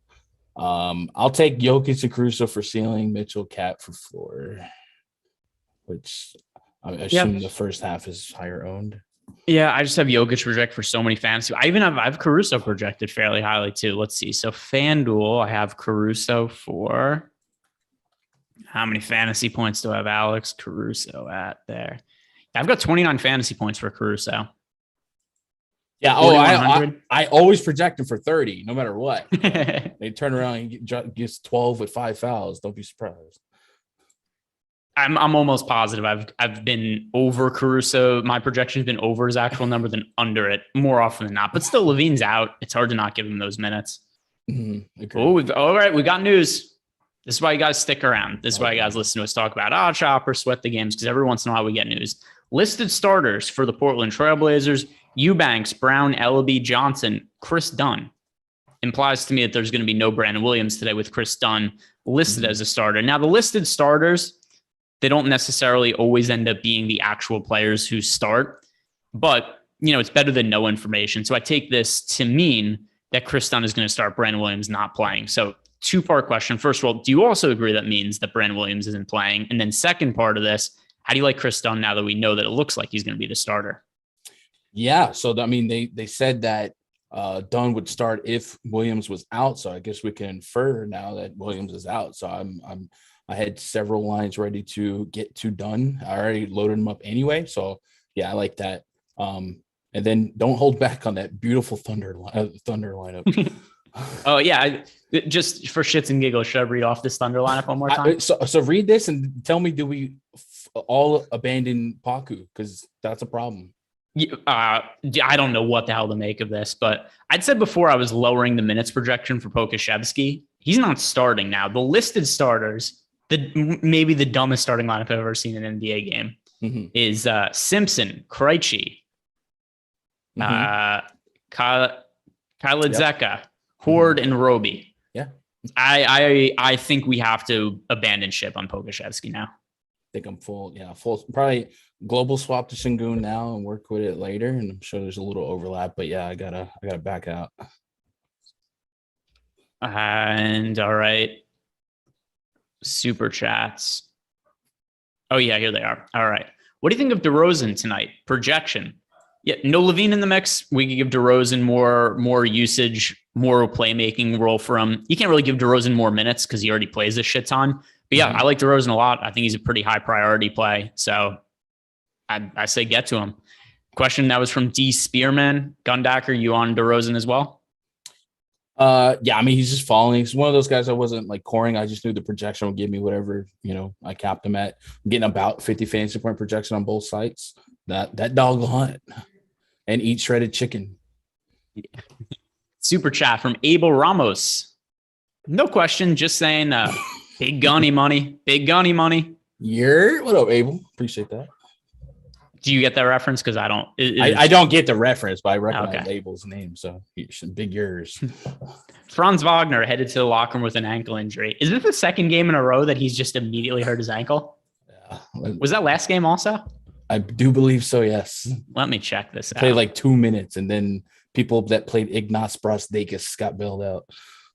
Yeah, he's got the ankle strength of that guy Bakut from North Carolina. All right, Franz Wagner. Yeah, so the last 2 games for Wagner, he played 20 seconds and hurt his ankle. Then last game he didn't play. Now this game he hurts his ankle 6 minutes in. It's no good. Also, did you see with Baku yesterday? Did you see that replay? Do you care about college basketball at all? Do not. I don't either. I just happened to watch the college basketball game. He took a step, the floorboard came up, and he tripped and fell over a loose floorboard in the national championship game and hurts his ankle with like 30 seconds left in the game. Oh my God. Jordan, nobody cares. It's college basketball. He's got no chin. Oof. It's true. Look at a picture of him. He's no chin at all. I'm scared. All right. Yeah, no, that can't happen. That's a problem. He's got no chin. He's got no chin. And he's got no ankles now. He crushed it last night. It's gonna be like a high draft guy. Is that gonna mess him over? No, I think he's expected to be like a potential second rounder. Okay, well, get that draft insurance, Geico. Played well. He had a double-double in every single NCAA tournament game. That's what you want. All right, let's see. Let's see the live scores of the games. Then we'll head back to Odd Shopper. We'll look for another prop bet or two to give to the people, and then we'll call it a night. Like the video, guys. Subscribe to the YouTube channel. Show Gundacker some love. He's going to be hanging out with me this week, filling in from Eric, who's too scared to talk about NBA at this time of year. Philadelphia 76ers top scoring man, Tobias Harris, 9 points, 2 rebounds, 2 steals in the first 6 minutes. Over on the Indiana side, no more production from Buddy Hield since earlier, but still off to a pretty good start with the 5 points, a rebound, then an assist in 6 minutes. Magic, even without Franz Wagner, they've come all the way back from what was a 14-3 deficit last time. We looked 21-21 now. We've got 4 points, 2 assists for Caris LeVert. Not a bad start relative to his price tag. Embiid, 17% in that Millie Maker, 2 points. Rough start. Yeah. So Embiid start 2 points, a personal foul, 1 of 3 from field, no other stats. Just go and give that MVP award to Nikola Jokic now because of this slow start for Joel Embiid in the first quarter of this game and no other reason. I'm going to cash some tickets. But yeah, I mean, Joel Embiid, he's going to be fine. And most likely that happened the other day too, where it looks like, hey, look, Joel Embiid's struggling. And then you look back 10 minutes, it's like, oh, look, he's 44 points and 17 rebounds or something absurd every night. It doesn't matter. No matter how fast, slow Jokic and Embiid start foul trouble, whatever, they end up with a ridiculous amount of fantasy points pretty much every single time. Yeah. Scoreboard's still pretty close. So he'll be all right. Yeah. Easy matchup too against the Indiana Pacers. All right. Few minutes left. And some people are asking, what are we expecting for minutes out of Pokusevski now? Personal opinion, no clue. I don't want anything to do with that Thunder team right now. Anywhere from DNP to 30? If we're just looking at this lineup, it just looks like this. A couple games at the end of every season, you get some G Leaguers playing 40 minutes. I would be stunned if this is one of them, which, by the way, most of these guys are in the pool, and now I'm wondering if I'm about to make some bad life decisions. I'm going to throw this out. I think there's like a 20% chance Pokusevski plays 0 minutes today. Maybe even higher than that. It's definitely above 0. I think there's a pretty good chance. By the way, Brandon Williams officially ruled out. Fire up Chris Dunn now. I think he's a really, really strong value option. Yeah, I think if you guys still have Pokusevski, and I could be wrong here. Mm-hmm. Very likely could be wrong because we're trying to project rotations for a team that has no interest in playing, winning, or competing basketball games at this time of year. If Pokusevski's in the lineup, why not just start him? Exactly. So I tend to think I'm actually going to oh, by the way, Malik Beasley will start today. So I think we were comparing him to Gabe Vincent before. I still prefer Gabe Vincent to Malik Beasley, but at least it makes Malik Beasley, a low priority GPP option. I would say swap off Pokusevski if you have him in your lineups now. completely abandoned ship. I was up to 35%, 40% earlier today, and now I'm at 0. Yep, I could totally support that. Let's find one more good prop bet to close out the show, and then we could call it a night. So one thing that stands out in our projections right now that I can also get behind, considering he's not starting, Aaron Wiggins under 4.5 rebounds. We talk about not knowing what to expect from the playing time for these OKC guys. Maybe he doesn't play. I mean, obviously he doesn't play. The bet gets voided, but under 4.5 rebounds for Wiggins out of the starting lineup. Easy matchup against the Portland Trailblazers. I actually think it's funny. Are they resting Pokusevski because he's too good to play against the Trailblazers? Yeah. Is that what's happening? They were 4-point favorites, and I was like, that's probably a problem. And Thunder, what, they have 75 picks this year, so we can definitely see them trying to come up with a roster that may not be as good as a Paku lineup. Like, where have we gotten to the season where teams for tanking purposes aren't playing Brandon Williams and Alexei Pokusevski? What are we doing here? Anyway, Aaron Wiggins under 4.5 rebounds. How do you feel about that number? Yeah, like you said, it could just straight up get voided, but any of the Thunder that had been starting that have some props up there, even Paku might be an intriguing under now. I know his PRA was not crazy, but not terribly low. So even if you take a stab at his PRA under, if you still get access to it, I think some spots are pulled, but if you still get it, why not take a dart at the under? Yeah, you know what's something else I'm also going to mention, although it looks like the game's down from sports books right now. Same game parlays the unders, because there's a chance that because what we're really banking on here is playing time, right? We're just projecting these guys for low minutes. If we think that Pokusevski is either DMP or he plays like 20 minutes, it would stand to reason there's value on all of his under props across the board. I would just play them together in the same game parlay. I think that's the best way to maximize the upside. I agree. All right. And with that, good luck today, guys, because Lord knows we're going to need it on a slate like this. On the way out, like the video, subscribe to the YouTube channel. Gundacker and I, we're going to be back again tomorrow, some other times this week. He's filling in for Eric. Thank you guys very much for watching. We appreciate you. Have a good night.